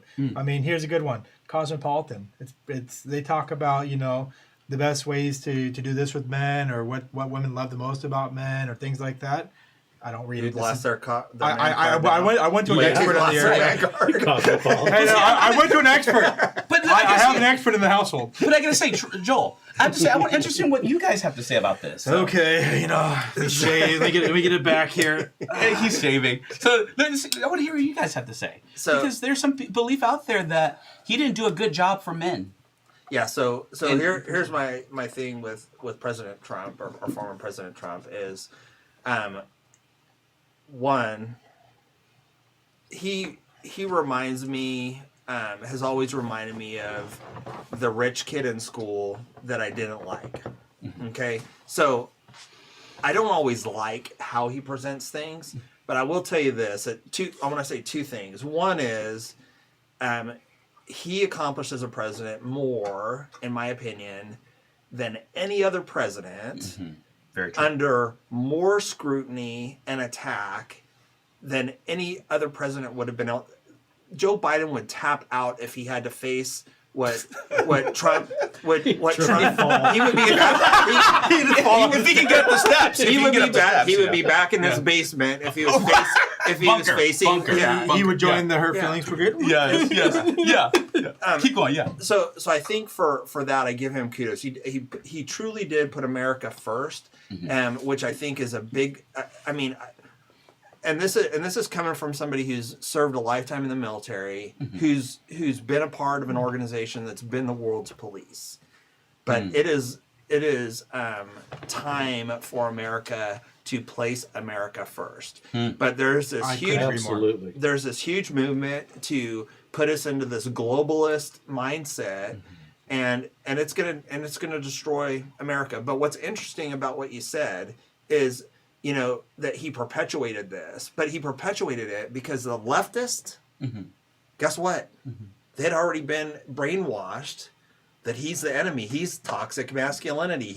Because they've already swallowed that pill, right, of toxic masculinity, and that patriarchal hierarchies, the social construct is, what's the evil part of America, and that capitalism needs to be destroyed. Well, Trump's all about capitalism. That was his. I mean, he's America first, about capitalism. It's about our way of life. Right. So of course he's offensive to them because he stands against everything that they stand against. Exactly. A quick comment from one of our viewers here. And we have nothing behind this one. It's just a comment. It says that the recording that you were just referring to about with Trump was actually proven to be doctored. It was actually. So that's what they're saying. There's nothing behind that or anything. But, right. I'm just making the statement. Yep. All opinions are. And these days, just coming from a technical side, because that's what I do. Yep. It is easy to do that. Easy to doctor. It's easy to doctor something. So. Yeah. Don't believe your. You can't believe it. That's the time. So. And it's hard any way to take something, to take something you see on the internet and then run fully with it. Right. So, yep. Okay. I don't think Trump went far enough. Oh. I think Trump spoke to the people. I think he spoke the way we wanted to hear him speak. That's why he got elected in the first place. And that's why he got elected the second time. I don't give a crap what because he didn't play says. Politics. I'm pretty sure he got elected, and I think our elections are on the correct. That's another subject. Got you. There. But why do you think he was? I think the people elected Trump. People still follow Trump to this day because he said what they want to hear, and I want to hear more. I don't want to hear what he had to say stopped. I want to hear him keep going. I don't think it's just about what he said. I think it's about what he did. What he did. Kind of said. Well, he did what he said he was going to do. Yeah. And then and he followed through with it, and he went. But he does put the American people first. And by the way, I know somebody who knows Trump personally, who I have talked to since this guy met with Trump once a month. And he gained Trump's respect and vice versa. And he told me that Trump is the most personable man he's ever met. Or not ever, I shouldn't say it that way. But a very personable man, very hands-on with people, very one-on-one with people. Even as President of the United States, he was one-on-one with people. Do you think we only saw one side? We only saw the side that the media wanted you to see. Exactly. Well, I think he also may put up a persona in public and be a different person, because I've heard that a lot from people that have had direct contact with him, where they've come back and reported and said that, what type of a person that he really was. But it's a difficult thing to do, to stand up in front of the country being, barraged by your entire press corps. Oh, yes. Day in and day out, and not lash back. I would. I mean, in corporate America, my boss would tell me that I needed to work on my body language, because I would, show how I felt about something. And yes. I told her I had a good poker face. I just held my cards facing out was my only thing. But I mean, but I'm the same way. I would be horrible in that position, because I would be the same way. You would see it on my face immediately. I'd Will react to Reagan it, told people to shut up during press conferences. He did. I'm not opposed to it. I want to read a couple quick statements from a couple of viewers here. Trump's grabbed him by that ... as he put, was a private conversation with another guy and never meant to see the light of day. Right or wrong, it's an unusual conversation. It's not an unusual conversation among men when they're alone without women. I have overheard women in a private and in their conversation would make you blush. So basically saying that a private conversation is a private conversation without women there. It wasn't in front of a woman. And I can definitely second that. I've heard, women have conversations. My wife or whatever else might be having conversations with other women that they're just with my wife, Yeah, and they're talking about things that I'm not going to repeat here for. Well, let me just say this then too. That's the whole thing about cancel culture. But I've always learned that your quote unquote sins find you out, whether they're sins or not. So when you're in the public eye, your life is open to past and present private conversations. Unfortunately. Let me read another one that came out. This viewer says, I am a conservative and I find him to be a pig as an individual. What he did for the country may be great, but who he is and how he treated women, not a fan. And there's another one here. Because who he is has nothing to do with running a country. It's identity politics. Well, make sure now you're reading it for yourself, and make sure that our viewers. Yeah, I'm trying to read. There's a lot of stuff that comes through here, so I'm trying to figure out the actual statement here. So I give the viewer the statement there, but there's a second piece that came not from the viewer, but I want to put it in here. This who he is has nothing to do with running the country. It's just identity politics. So, but yeah. So what was that first part, like a third viewer piece. That first part was important, though. So yeah, I'll come back through and say it again. It says, I am a conservative and I find him to be a pig as an individual. What he did for the country may be great, but who he is and how he treated women, not a fan. And then a third one said, who he is has nothing to do with running a country. It's identity politics. Mm-hmm. So there's some counters there. I just wanted to make sure I put those up. Gotcha. Yeah, and I agreed that with a couple of things. One is that who he is individually has nothing to do with him running the country. If he gets the job done, he gets the job done, and that's what I think people have missed because they're so caught up in, Orange Man bad. But but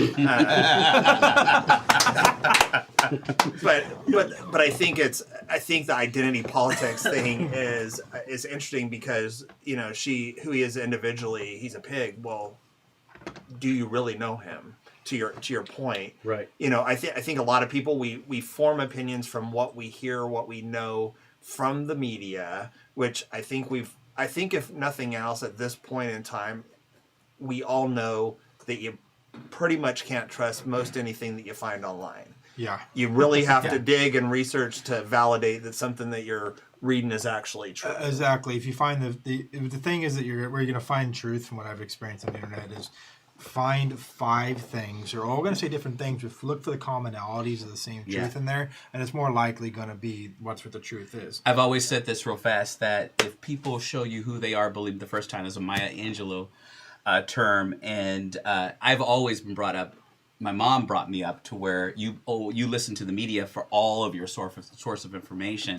So I found that she was kind of all over the map in terms of the pendulum swing in her thoughts, and so I'm definitely on board with actually putting it out there for the first time that we cannot trust many sources. We have to dig.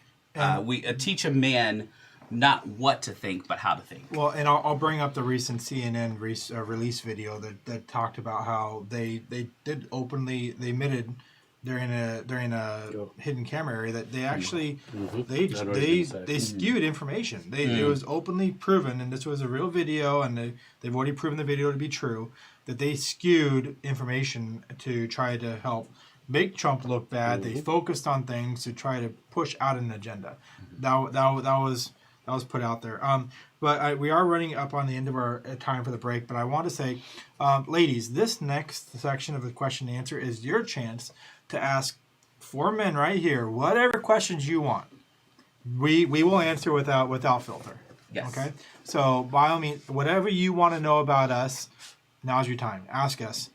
I guess to the point of we're not going to go triple X on it. But yeah, please ask us questions. Anything you want to know. You got 4 guys panel here. We're allowed to answer it for you. We'll read them right here and go through it. And that's going to be coming up after the break. So we got a couple minutes. And before that, keep that conversation going that we just had, okay, guys? Because you cannot cover all of this in 30 minutes. Exactly. And the whole purpose of our show, we have 2 hours basically talk. And this is the massive subject. And it's to get you guys talking about it as well. Yes. Go out and start a conversation with somebody else, and that's what we're trying to do, is to get you guys talking. So, so we're gonna go out and duke it out. Yeah, exactly. You can roll around, and since you like to roll on the ground, you can go roll in the landmine grass over here, and I'll just watch. All right. But hey, while we're on a break, take a minute, switch on over. If you're not on YouTube, switch over to YouTube for a minute. Yes. Do us a favor, help support the channel. Yes. Hit the subscribe button real quick. Maybe punch a like on it real quick. And then if you haven't already, swing over to Facebook under the, not just to like it, but also follow it. And do me a favor, share everything real quick, because that helps support our channel and the sponsors that we have coming on. So by all means, we're going to cut the break. Is there anything else we want to say before we cut the break, guys?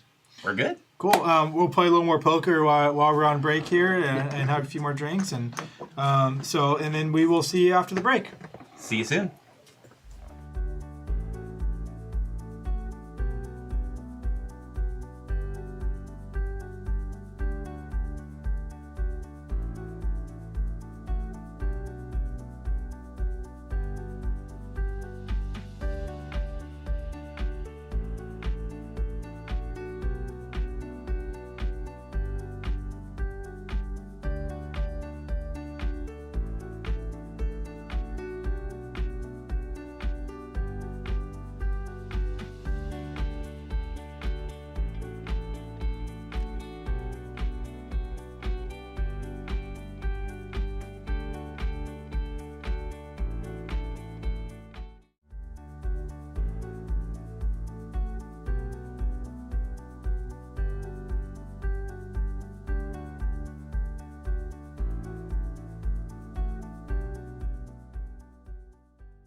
Hi, welcome to Stillwaters. Glad you're here. I'm an LPC, and I'm licensed with the state of Oregon. The first time you come, you will be coming as a client and then quickly change into a guest. You may have some questions about what it's like to come and see a therapist. I will come and greet you at the door. You're going to get greeted by our receptionist, who is the intake coordinator. She will get you to fill out a couple of forms, and then what we will do is I will greet you. We have some coffee, we have some tea, we have some water. The way we set up our facility here is to inspire a safe place where you can feel like you're being heard. Our mission at Stillwater is to inspire change through listening with love. So we always hope that that is your experience as you come through. Sessions are as long as you need them. So you have your choice there. There's no limitation on how much you come see me. If you are looking for a therapist, then you can find me on Psychology Today out of Estacada, Oregon. We look forward to talking with you, and we're excited that you have chosen us to come alongside of you on this journey.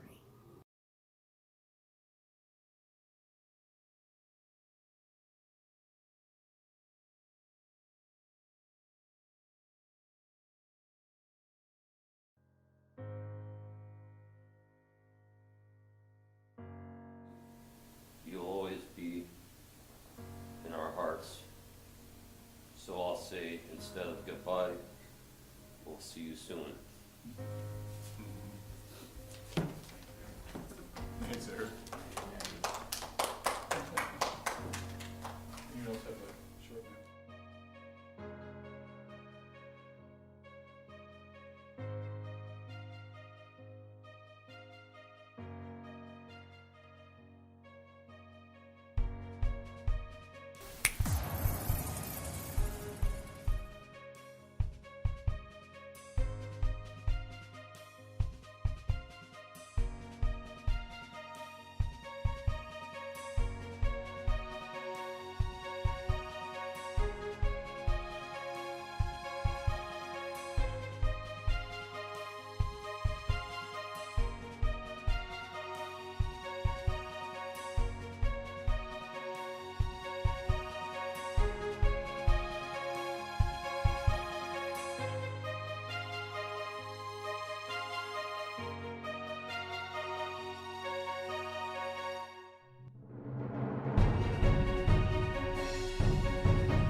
Men are not acting like men at all. Have you guys ever seen male rompers?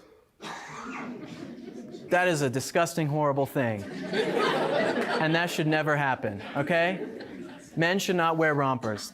If you've been on TikTok, this is just an example. For the people who don't know what that is, TikTok is this new social media app that is basically full of high school and middle school kids who make these very vain videos of themselves. And you see men who are like 16, or not men, boys who are 16, 17 years old, dancing to songs, lip syncing, and they have earrings on, and they do their hair so pretty. I mean, I do mine too, but it's different. It's different.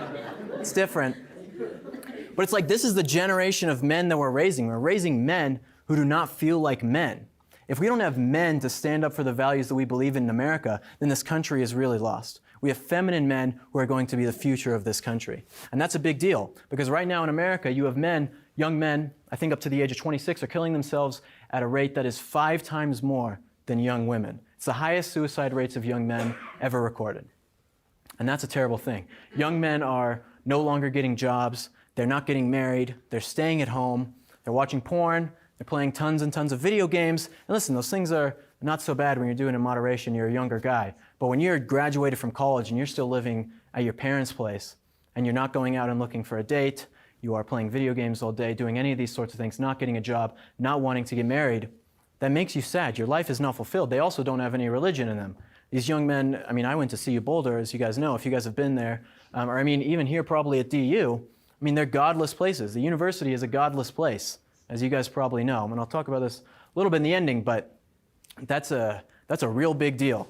That's a real big deal when people don't have any sort of value or moral system to follow, and then they turn to these other things. And I know this is how young men feel. I know that young men feel that they have no purpose. They feel like there's not a whole lot of stuff that they can do. They get shamed by the left. They're told that they're terrible people, and I know this is the case because I was one of these young guys, right? But when I was talking about my experience at CU Boulder as a young man, you know, I felt like I had no purpose. I partied all the time, I skipped my classes, I wasn't doing very well in the things that I was doing because I didn't really feel like I had a real direction. The left and the people who I thought I was supposed to follow were not pushing me into a direction that I thought was anything for me. you know? And this is for young women feel this way too, but especially for my men out there, you know how it feels.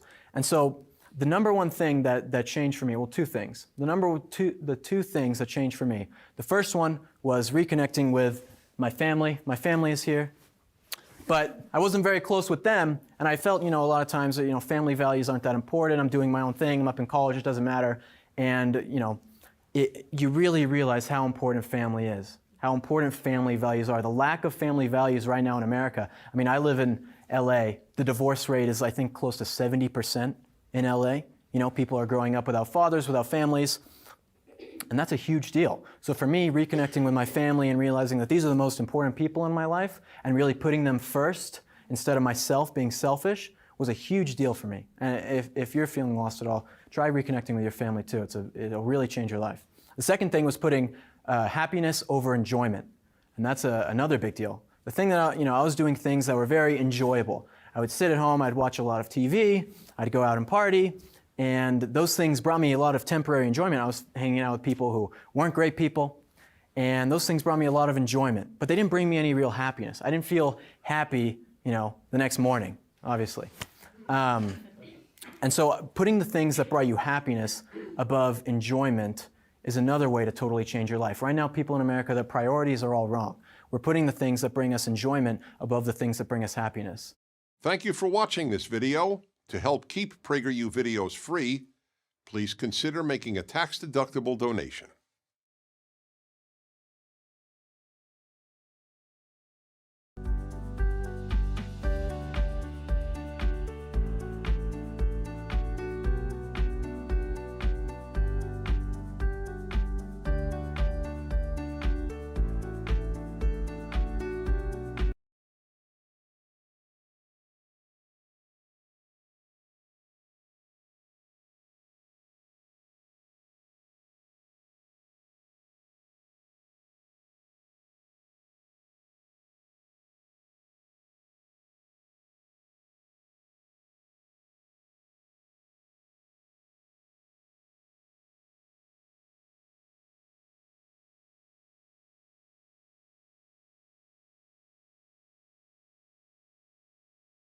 Men are not acting like men at all. Have you guys ever seen male rompers? That is a disgusting, horrible thing. And that should never happen, okay? Men should not wear rompers. If you've been on TikTok, this is just an example. For the people who don't know what that is, TikTok is this new social media app that is basically full of high school and middle school kids who make these very vain videos of themselves. And you see men who are like 16, or not men, boys who are 16, 17 years old, dancing to songs, lip syncing, and they have earrings on, and they do their hair so pretty. I mean, I do mine too, but it's different. It's different. It's different. But it's like this is the generation of men that we're raising. We're raising men who do not feel like men. If we don't have men to stand up for the values that we believe in America, then this country is really lost. We have feminine men who are going to be the future of this country. And that's a big deal, because right now in America, you have men, young men, I think up to the age of 26, are killing themselves at a rate that is 5 times more than young women. It's the highest suicide rates of young men ever recorded. And that's a terrible thing. Young men are no longer getting jobs, they're not getting married, they're staying at home, they're watching porn, they're playing tons and tons of video games. And listen, those things are not so bad when you're doing it in moderation, you're a younger guy. But when you're graduated from college and you're still living at your parents' place, and you're not going out and looking for a date, you are playing video games all day, doing any of these sorts of things, not getting a job, not wanting to get married, that makes you sad. Your life is not fulfilled. They also don't have any religion in them. These young men, I mean, I went to CU Boulder, as you guys know, if you guys have been there, or I mean, even here probably at DU, I mean, they're godless places. The university is a godless place, as you guys probably know. And I'll talk about this a little bit in the ending, but that's a real big deal. That's a real big deal when people don't have any sort of value or moral system to follow, and then they turn to these other things. And I know this is how young men feel. I know that young men feel that they have no purpose. They feel like there's not a whole lot of stuff that they can do. They get shamed by the left. They're told that they're terrible people, and I know this is the case because I was one of these young guys, right? But when I was talking about my experience at CU Boulder as a young man, I felt like I had no purpose. I partied all the time, I skipped my classes, I wasn't doing very well in the things that I was doing because I didn't really feel like I had a real direction. The left and the people who I thought I was supposed to follow were not pushing me into a direction that I thought was was anything for me, you know? And this is for young women feel this way too, but especially for my men out there, you know how it feels. And so the number one thing that changed for me, well, two things. The two things that changed for me. The first one was reconnecting with my family. My family is here. But I wasn't very close with them, and I felt, a lot of times that, family values aren't that important. I'm doing my own thing. I'm up in college. It doesn't matter. And, you really realize how important family is, how important family values are. The lack of family values right now in America. I mean, I live in LA. The divorce rate is, I think, close to 70% in LA. People are growing up without fathers, without families. And that's a huge deal. So for me, reconnecting with my family and realizing that these are the most important people in my life and really putting them first instead of myself being selfish was a huge deal for me. And if you're feeling lost at all, try reconnecting with your family too. It'll really change your life. The second thing was putting happiness over enjoyment. And that's another big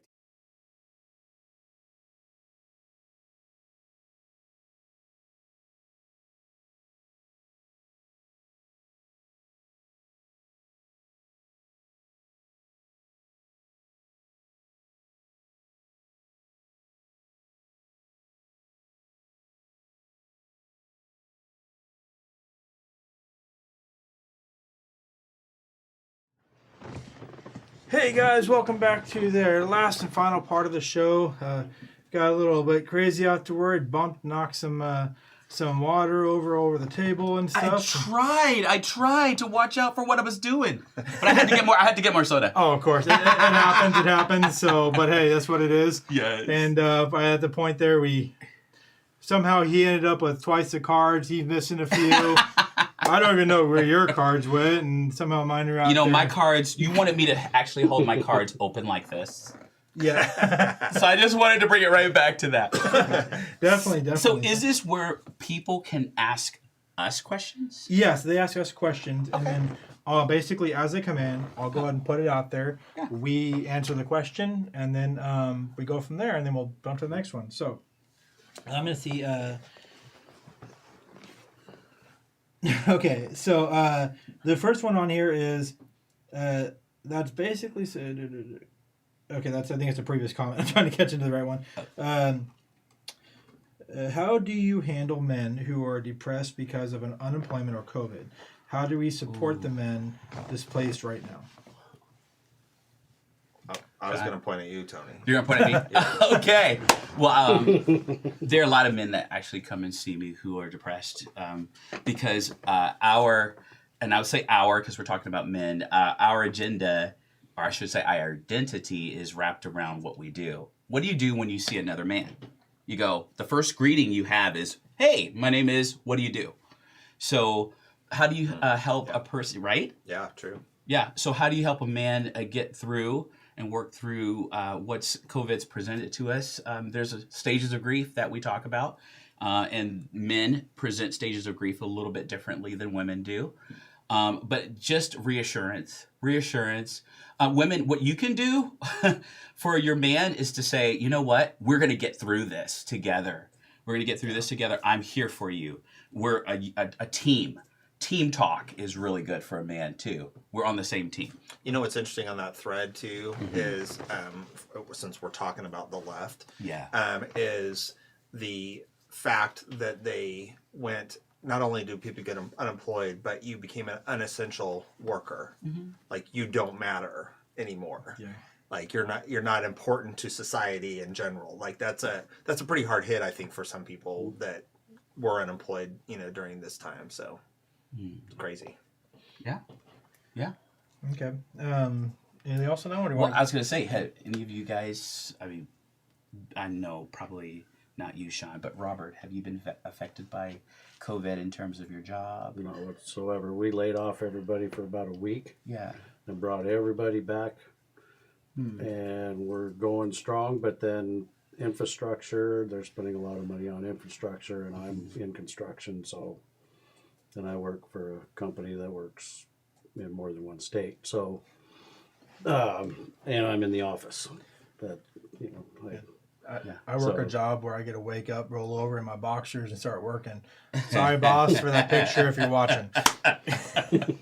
So next time we're having a meeting and you're talking to me, I want you to think about that. So you haven't been affected that much by COVID? Not even the slightest. But I mean, I can't walk into the grocery store because I have PTSD and can't wear things in my face. But that's a whole different discussion. I only wear the mask to avoid the fight that I'm going to get into the moment somebody opens their mouth. It's real. I have a 15-minute window. I can run into a store and I got to run out, and then I'm done. Okay. Well, let's throw the next one out there. I've been around a lot of toxic masculinity men. So I want to know, how do you recognize the men who are not toxic? And she has a second question, but let's just go with that one first. Ooh. How do you get to know them, listen to what they say, listen to their words, listen to how they say what they say? There are a lot of toxic men out there. Yeah. Just watch how they treat people. Yeah. I think there's just toxic people, right? Yeah, there's just toxic people. Yeah. I mean, hey, open up Facebook for 5 minutes. You're going to see lots of toxic people. Well, I like what you just said there, Sean. They're just toxic people. Yeah. Who just happen to be, you have toxic men, you have toxic women. They're just toxic people. Yeah. And it's all based on that. Go back to that character thing. Yes. So. Yes. Yeah. Chivalry is not dead, by the way, guys. Oh, yeah. It is okay to open the door for a woman. Exactly. And it's when you're opening a door for a woman, you're not saying, oh, you're too weak to open the door yourself. You're saying, I respect you enough to do something courteous for you and open the door for you. Absolutely. That is a way to show respect for women. Yeah. I actually open the door for a lot of people, not just women. That's true. We're talking specifically about women. That's true. Case, I mean, just saying it's just a courtesy thing across the board. Exactly. You know, you're seeing more and more of that where people just open, or men just open the door for anybody. Or they're open for them. You see someone struggling with an extra bag of groceries, help them do it. You know, those type of things. Right. It's just helping people. Well, I think for this person that asked the question, I think the hard thing for us to know is like, well, what is toxic masculinity for you, right? Because if you're buying into this leftist thing that having a male who is confident and not afraid to take the lead on something, and that person is toxic to you, then it's difficult for us to help. But if we're talking about somebody who's actually, you know, an abusive person, and you're in an abusive relationship, then you may need to find, you know, maybe you didn't have that male role model, and you need to find out what right is like. Like, do you have a friend who has a good relationship with a man, who has a good, healthy relationship and has an example, and then look for those traits, because it's just, I mean, there's being a responsible man, which comes with what men are made of, right? And it's, you know, we have different traits. There's differences between men and women, and you know, but if all things men is evil, then you probably need to rethink how you're looking at it. Exactly. Wow. I gotta throw this one out there because I'm trying not to die. One of our guests says, "What the heck is male rompers? Maybe I don't want to know." What is it, Rob? Take it over. You gotta ask a gay guy. I don't know. I'm afraid to look it up. I think it was mentioned the other day. It was a One Piece thing with like One Piece thing that women wear, like a coveralls. Or something. You talking about coveralls? No. They were like shorts and right. You started to know a little bit more about this than I. Actually, I read about it. Sorry, because I found it humorous, but. It's, you know, I mean, this guy who wears a romper also has a man bun. Hey, they go together. Hey, there's a couple of men in here that have men buns. Okay, I'm gonna regret this. I'm looking at male rompers right now. Okay, you're gonna really look it up. He's gonna look it up. Oh my goodness, what am I looking at? Look at this. Okay, you're gonna show. So you guys look up. It's a one piece short outfit. Oh no. Yeah. Only in your home. That will haunt my dreams. Okay. To each his own. To each his own. All right. I'm going to see if I can show this. I don't know how well it's going to show on the camera. But this is what we looked up here. You can never unsee that. Yes. I have scarred you all for life. Oh, yeah. I hope that's good. So that's actually toxic, and it's not masculinity. That's just toxic. That's all. That's just toxic. That's just toxic. Oh, no. Anyways, okay. So now that I've scarred you and your children. Keep them coming, guys. Keep them coming. Okay. So I'm just going to read. I hope there's a question at the end of this, but let me see. I'm trying to read ahead of time. There's a lot coming in right now, guys. So bear with me. Oh, right. I'm still on that male romper thing. This person says, Tony, I might need a 24-hour session soon. I got one for you. Okay, let's see. Man, there is a lot of comments. I'm looking for the questions in it. I'm just gonna start reading these until I hit a question. I love this dude's hair in the commercial. Okay, great. Just want to poke it. It looks so fluffy. I don't know what dude's hair is in the commercial. I don't know. Oh, I know which one he's talking about. Which one? He's talking about making men masculine again. That one. Yes, that one I was commenting on. As a matter. You think Facebook is bad? Try Nextdoor. That's another one. Again, Sean is hitting the nail on the head. You're hitting the nail on the head, buddy. Thank you. You're going viral. Toxic masculinity meant women didn't have a voice. Okay, here this might be a question. Do they see men that are weaker, not being a leader or taking that role? They're more feminine? Question mark. There's two questions there. So let me read that again.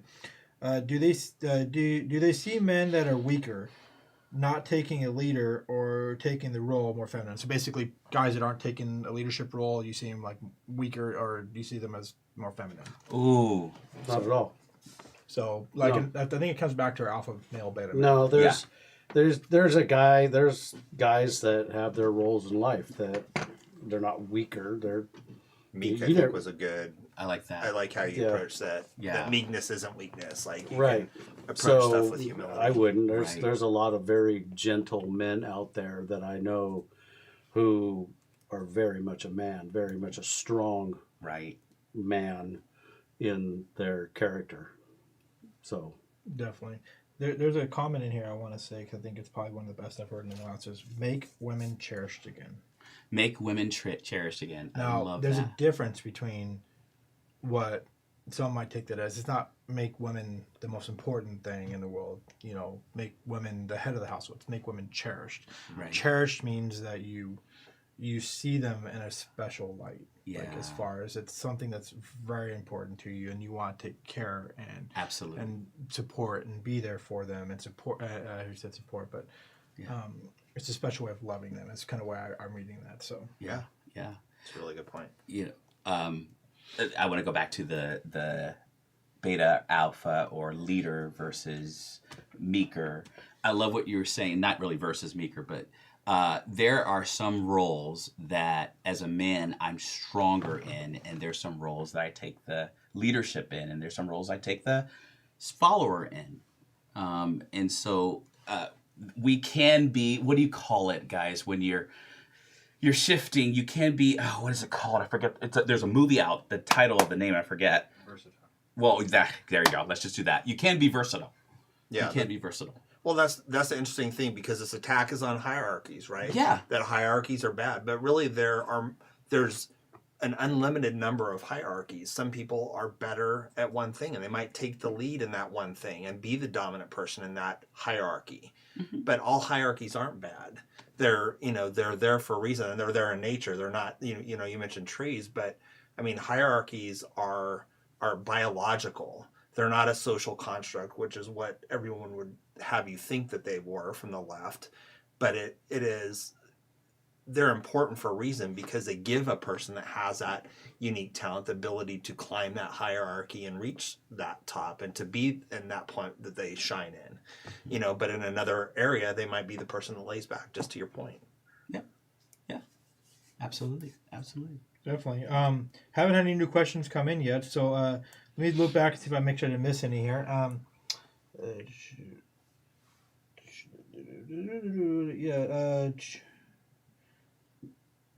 Well, let's just see if we go down here and refresh it. And while we're finding something, I yeah. have a couple of things. Should men cry, guys? should men cry? Do men cry? Should men cry? How often do men cry? What's the cultural norm of men crying? Don't be a crybaby, but that's I think the difference between crying and shedding a tear over, I know why you're doing that because I busted a tear when I said I do to my wife. But Ditto. I have emotional moments when I think about my kids or people. I have that. I wouldn't say I cry, but I will sit there and I will get, I guess, sad, for people when something bad happens to them. I don't know, men should cry. Mm-hmm. They should, but not be crybabies. Yeah, Right. I think there's a- And where's the line? You there? should have emotions. A man Right. should have emotions. A man should be in touch with his emotions and not be afraid to cry. I've wept in church. I have Yeah. cried over people. I have cried over circumstances. I have cried over my own family. If you don't have that emotion in you, then you're somewhere else. You're not. Right. You don't have that. You still got to have a heart. Yeah. Well, that leads to another question about that if you have a comment.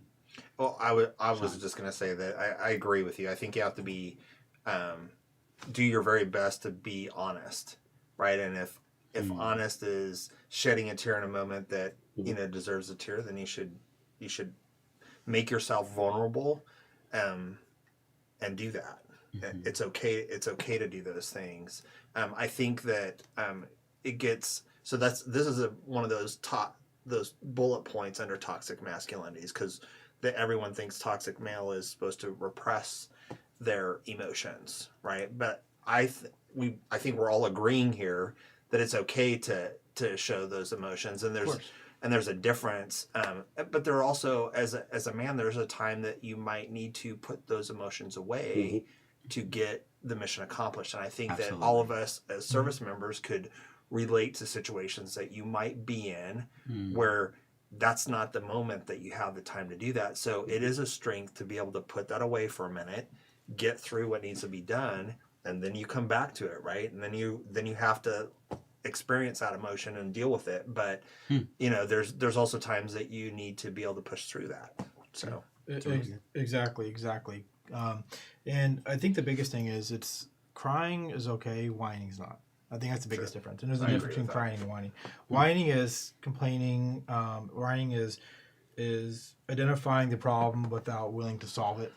I think the biggest thing is, crying is having that emotion piece. And so if you're crying because you're whining about something and that's what the crying is coming from, I don't think that's okay. I don't think it's okay for anyone really. But I think whining is just more of a problem than it is a solution. So, but I think you touched on something really good there. I mean, that is that there's times, and I think that's one thing that the strength that men have usually is to be able to Put that aside. Yeah. Get the mission done. Mm-hmm. But I think the key thing is in the healthy part, and as a counselor, I think you would agree with this one, is that when the mission's done, you gotta be able to deal with that in a healthy way. You gotta unpack it, yeah, for sure. Well, see, and that's what gets lost, and that's what statistics say that men do is they suppress, and then they become mass shooters and those who don't know how to handle their emotions and they display that emotion and aggression.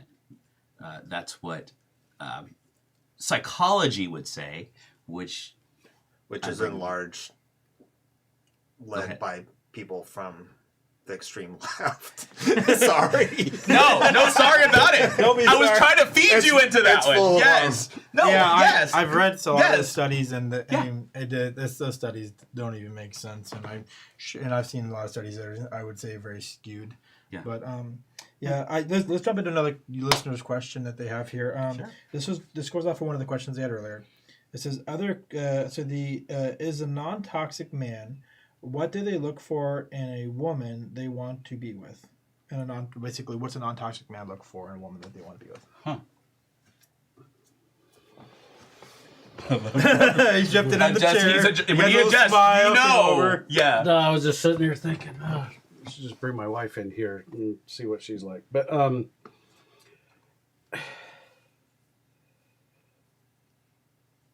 that's a rough question. That's not, you don't just go out and have all these characteristics that you look for when you find somebody. Some of you guys have been with your wives longer than I have. I just got married this year, so It'll be 14 years in December for my wife. So I've been married 26 years. 13 years. To the love of my life. I met her as a drill sergeant, so we had that in common. But I will tell you that for me, it's a partnership, and I don't consider myself a toxic male. I am the head of my household, but that's in partnership with my wife. So she's supportive of me. She has my back 150%, and I have her back 150%. And so I think it's just a mutual respect and an ability to, and willingness to partner and work, because life's tough. Like there's just no doubt about it. I mean, you're gonna face difficult times in life, and if you have somebody that will stick with you and pull together and stand back to back or side by side, depending on what the situation needs to be, and fight through it. I mean, that's for me how I would define it. Definitely. Side question: who outranked who when you retired? Well, so at home or in the Army? We're gonna go. We're gonna go with the Army. Oh, you want both? Okay. Yeah. Okay, so officially I'm in the Army. I outranked her, but we balance things out, I think, at home, and we share the responsibility. So, and I could say this: our son, Your son, outranked all of us. So since he was an officer, I'm sort of a traditionalist, and so when I first got married, I wanted to be the one who was the breadwinner, and she would be the one who loved to work in the home. And women, by the way, work at home is work. Believe me, as a dad, I know it's work. But as you grow together and as you realize you have some goals that it can't be on one person's shoulder to do, I've evolved into, hey, if you want to work and make more money, I'm fine with that. But I was more of a traditionalist growing up. If you don't mind, your wife sent me a note to give to you. Oh, what was my note? She said 14 years.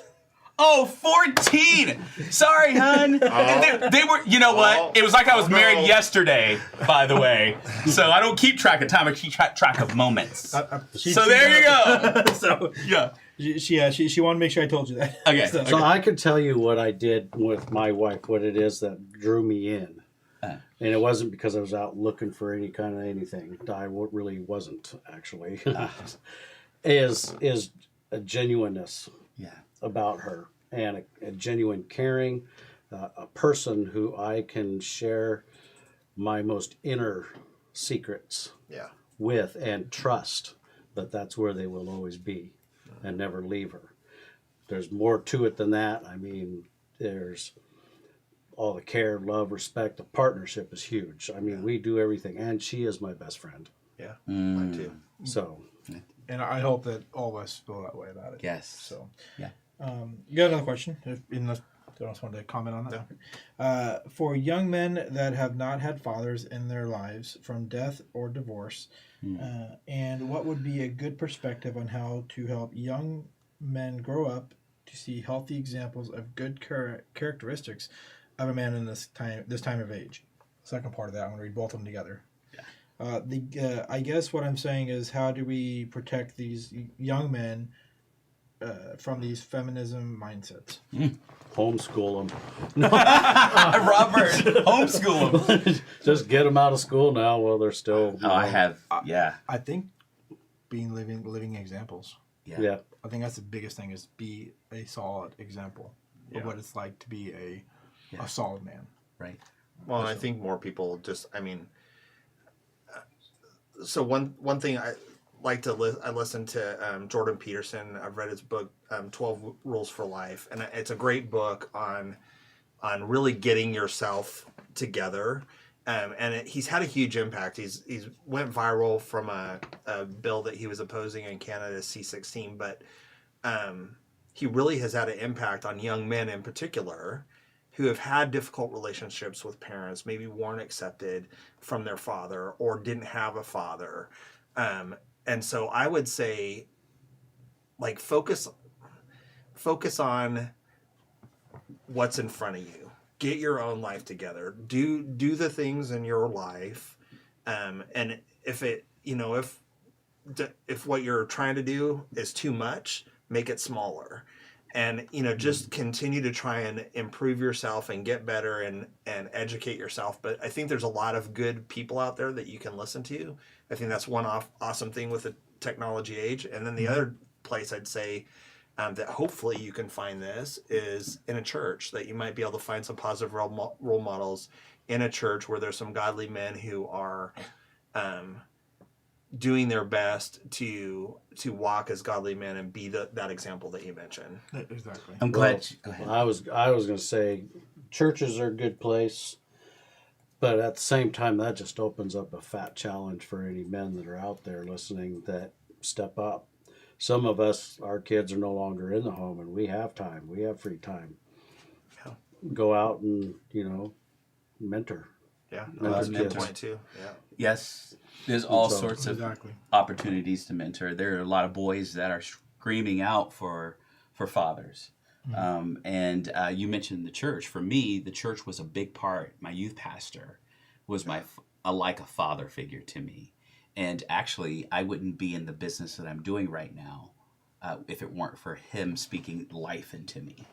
So it was really powerful to have that. But those who are not necessarily church goers, I love what Robert said, is get out there and mentor. The older men should mentor younger men. Yeah.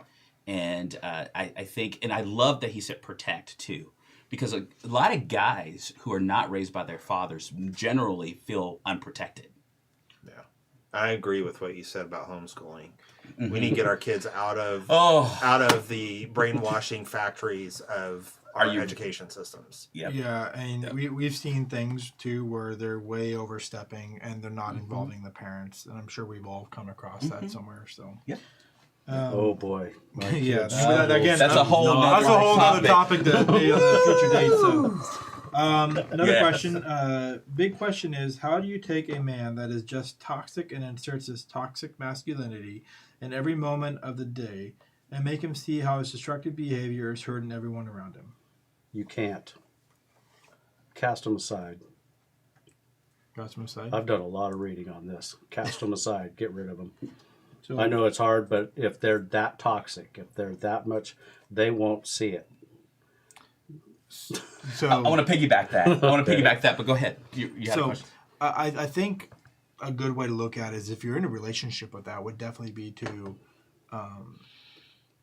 when you're that close, I think it would definitely be hard for them to have that type of change. You can't. So some things that you just can't fix, and sometimes the best way I think would be separation, even if temporary, enough time for that person to seek the help that they need in order to. Because I believe people can change, because God can change anyone, and Wow. so I believe that there can be a change in heart, and it can be a change in person, especially when God's involved. So, but they need to want to. They need to seek that. They need to have a change, and sometimes it's a big adjustment to get to that point.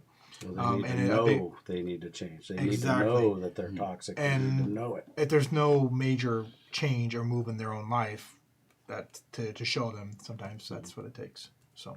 Before I'm gonna say something before, but Go ahead. you say something first. No, go ahead. I think the biggest hurdle to get over is an ego.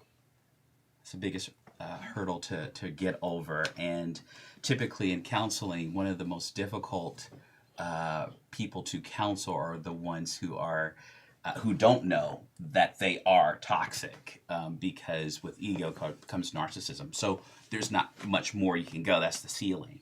So it's very hard, and most of them will not return to counseling because you're wrong automatically. I know it all, and you don't know anything. Yeah. So if we were to equate that over, it's really hard, and I kind of lean on the side of distance yourself. Yeah, until and yours, Joel, until there's a turn, a change. Well, I guess it depends on where you're at in a relationship, right? If you're married, maybe you separate and try and get the person to get the counseling, and if you're just dating somebody and that's them, Yeah, dating is a trial Run. period. Dating's a trial period. just get It them doesn't matter if Right. you've been dating for 10 years go or to you're dating for somebody else. 10 minutes. Yeah. It's a trial period, and if it's obviously Is if it a you're try not- before you buy? It's kind of like that. I mean, it's a time for you to figure out who that person is. Yeah. And if it's not working out, don't be afraid to move on. That's it. So, and of course, there's always the complications of, oh, I have kids with that person or whatever else. Right. Then it's your responsibility to protect the kids. That's true. And by having a broken relationship is not going to be a protecting for the kids. It's to seek out the healthy piece. But there is, And that's a much deeper complication. I literally do a lot of reading about this. There's reasoning behind my reading behind this, and I have read from a lot of different books and psychologists and different people. There are a lot of toxic people out there. People, not just men, women, people. And a lot of these toxic people are a product of their society, of our society now, where you cannot do any wrong. Therefore, you're never wrong. And you see it. We see it in the streets. We see it in Portland every night. We see it in Seattle. You see it in all these places where these people, you can't tell them they're wrong. There's no telling them they're wrong. So if you're stuck in a relationship with a person like that, you've known probably for a long time that they're toxic. And what you got to understand is, are you going to take care of yourself, or are you just going to sit there and think about it? Sometimes those kids, and I hate to say this goes against almost everything, but if those kids are sitting in a toxic relationship where two parents are at each other continuously, that's exactly what their marriages are going to be down the road. They're going to have to see a breakaway. They're also going to put up with that kind of BS from other people around them all over the place. If mom gets bullied by dad or vice versa, that kid is either going to be a bully, or he's going to be bullied, or she's going to get bullied, or the other way around. And so you got what we do as parents gets passed on to our kids, and our kids will pass it on to their kids and other people around them and all over the place. And what you have is a toxic spread in our society for this kind of behavior. Toxic people are everywhere. And some have turned toxic on you in front of your face and whatnot. So you have to weigh up, is this person damaging my kids? Is this person damaging me? At what point, because toxicity in a person can boil down to abuse. And that person being abused, that's not good for you to be abused. It's not good for the person being abused if it's you doing the abusing. And it's not good for your kids to witness abuse and then sit there and watch you accept it. That's to me just an absolute no. And so when you've got a toxic person like that, if they're that type, and we're not talking just physical, we're talking mental, verbal, or whatnot, you need to ditch them. Yeah. Do you think you just said something about abuse. Men are less likely to report abuse from a woman than a woman is to a man. How would you answer that? Is that a toxic masculinity, or is that an over masculinity? Are we taught that? What? Is it shaming? Is it? Men are abused. I think men don't want to admit that they're being abused. I don't think it's toxic on their side, or it's not toxic masculinity. Right. It's shame. I had to agree with that. So. Yeah. And we are actually up and over our clock. Woo! So that time went quick. Yeah, it did. So, and I know there's probably a few questions that popped up on here that we didn't get a chance to answer. And by all means, please send us questions in, and we'll see if we can actually get some of these answered for you guys over time. But let's give a quick talk about next month. Yes. And we're all excited about this one. I'm excited. Are you excited? Oh, I'm totally excited. We have Mayor's Month coming up. Yes. This month. We have the mayor of Estacada, which is Mayor Drinkwine. Yeah. We have the mayor of Malala. Thank you, Malala. Scott, right? Mayor Kaiser. Yes, Mayor Kaiser. And then we have the mayor of Sandy, which is Mayor Pulliam, who is also running for governor. Yes, you're going to want to tune into those as well. We thank you guys for definitely being here. Definitely. We really appreciate you guys here coming out and talking about it. We've had a lot of really good stuff for the answers you guys given. People, a lot of the ladies have been really appreciative of all the answers you guys have given and being open about it. So, great job, guys. Thanks for having us. I know it's never easy talking like us out here. So, Sean, when's your book coming out? Just wanted to say, no book. No book. But everybody loves Sean, and guys, you always say this, and I love this, Joel. You said keep having conversation. Yes. Or what do you say? Actually, you don't say that. Well, no, I I do have another saying goal, but before we get there, I want to remind you guys to like, subscribe, share. Yes. Definitely hit that like button, both YouTube and Facebook. It really helps us out. Stop by the merch shop, take a look at the great stuff that's being put out there. But really, the biggest thing here and the whole point of the show is to remember to start a conversation. Good night, you guys. Okay.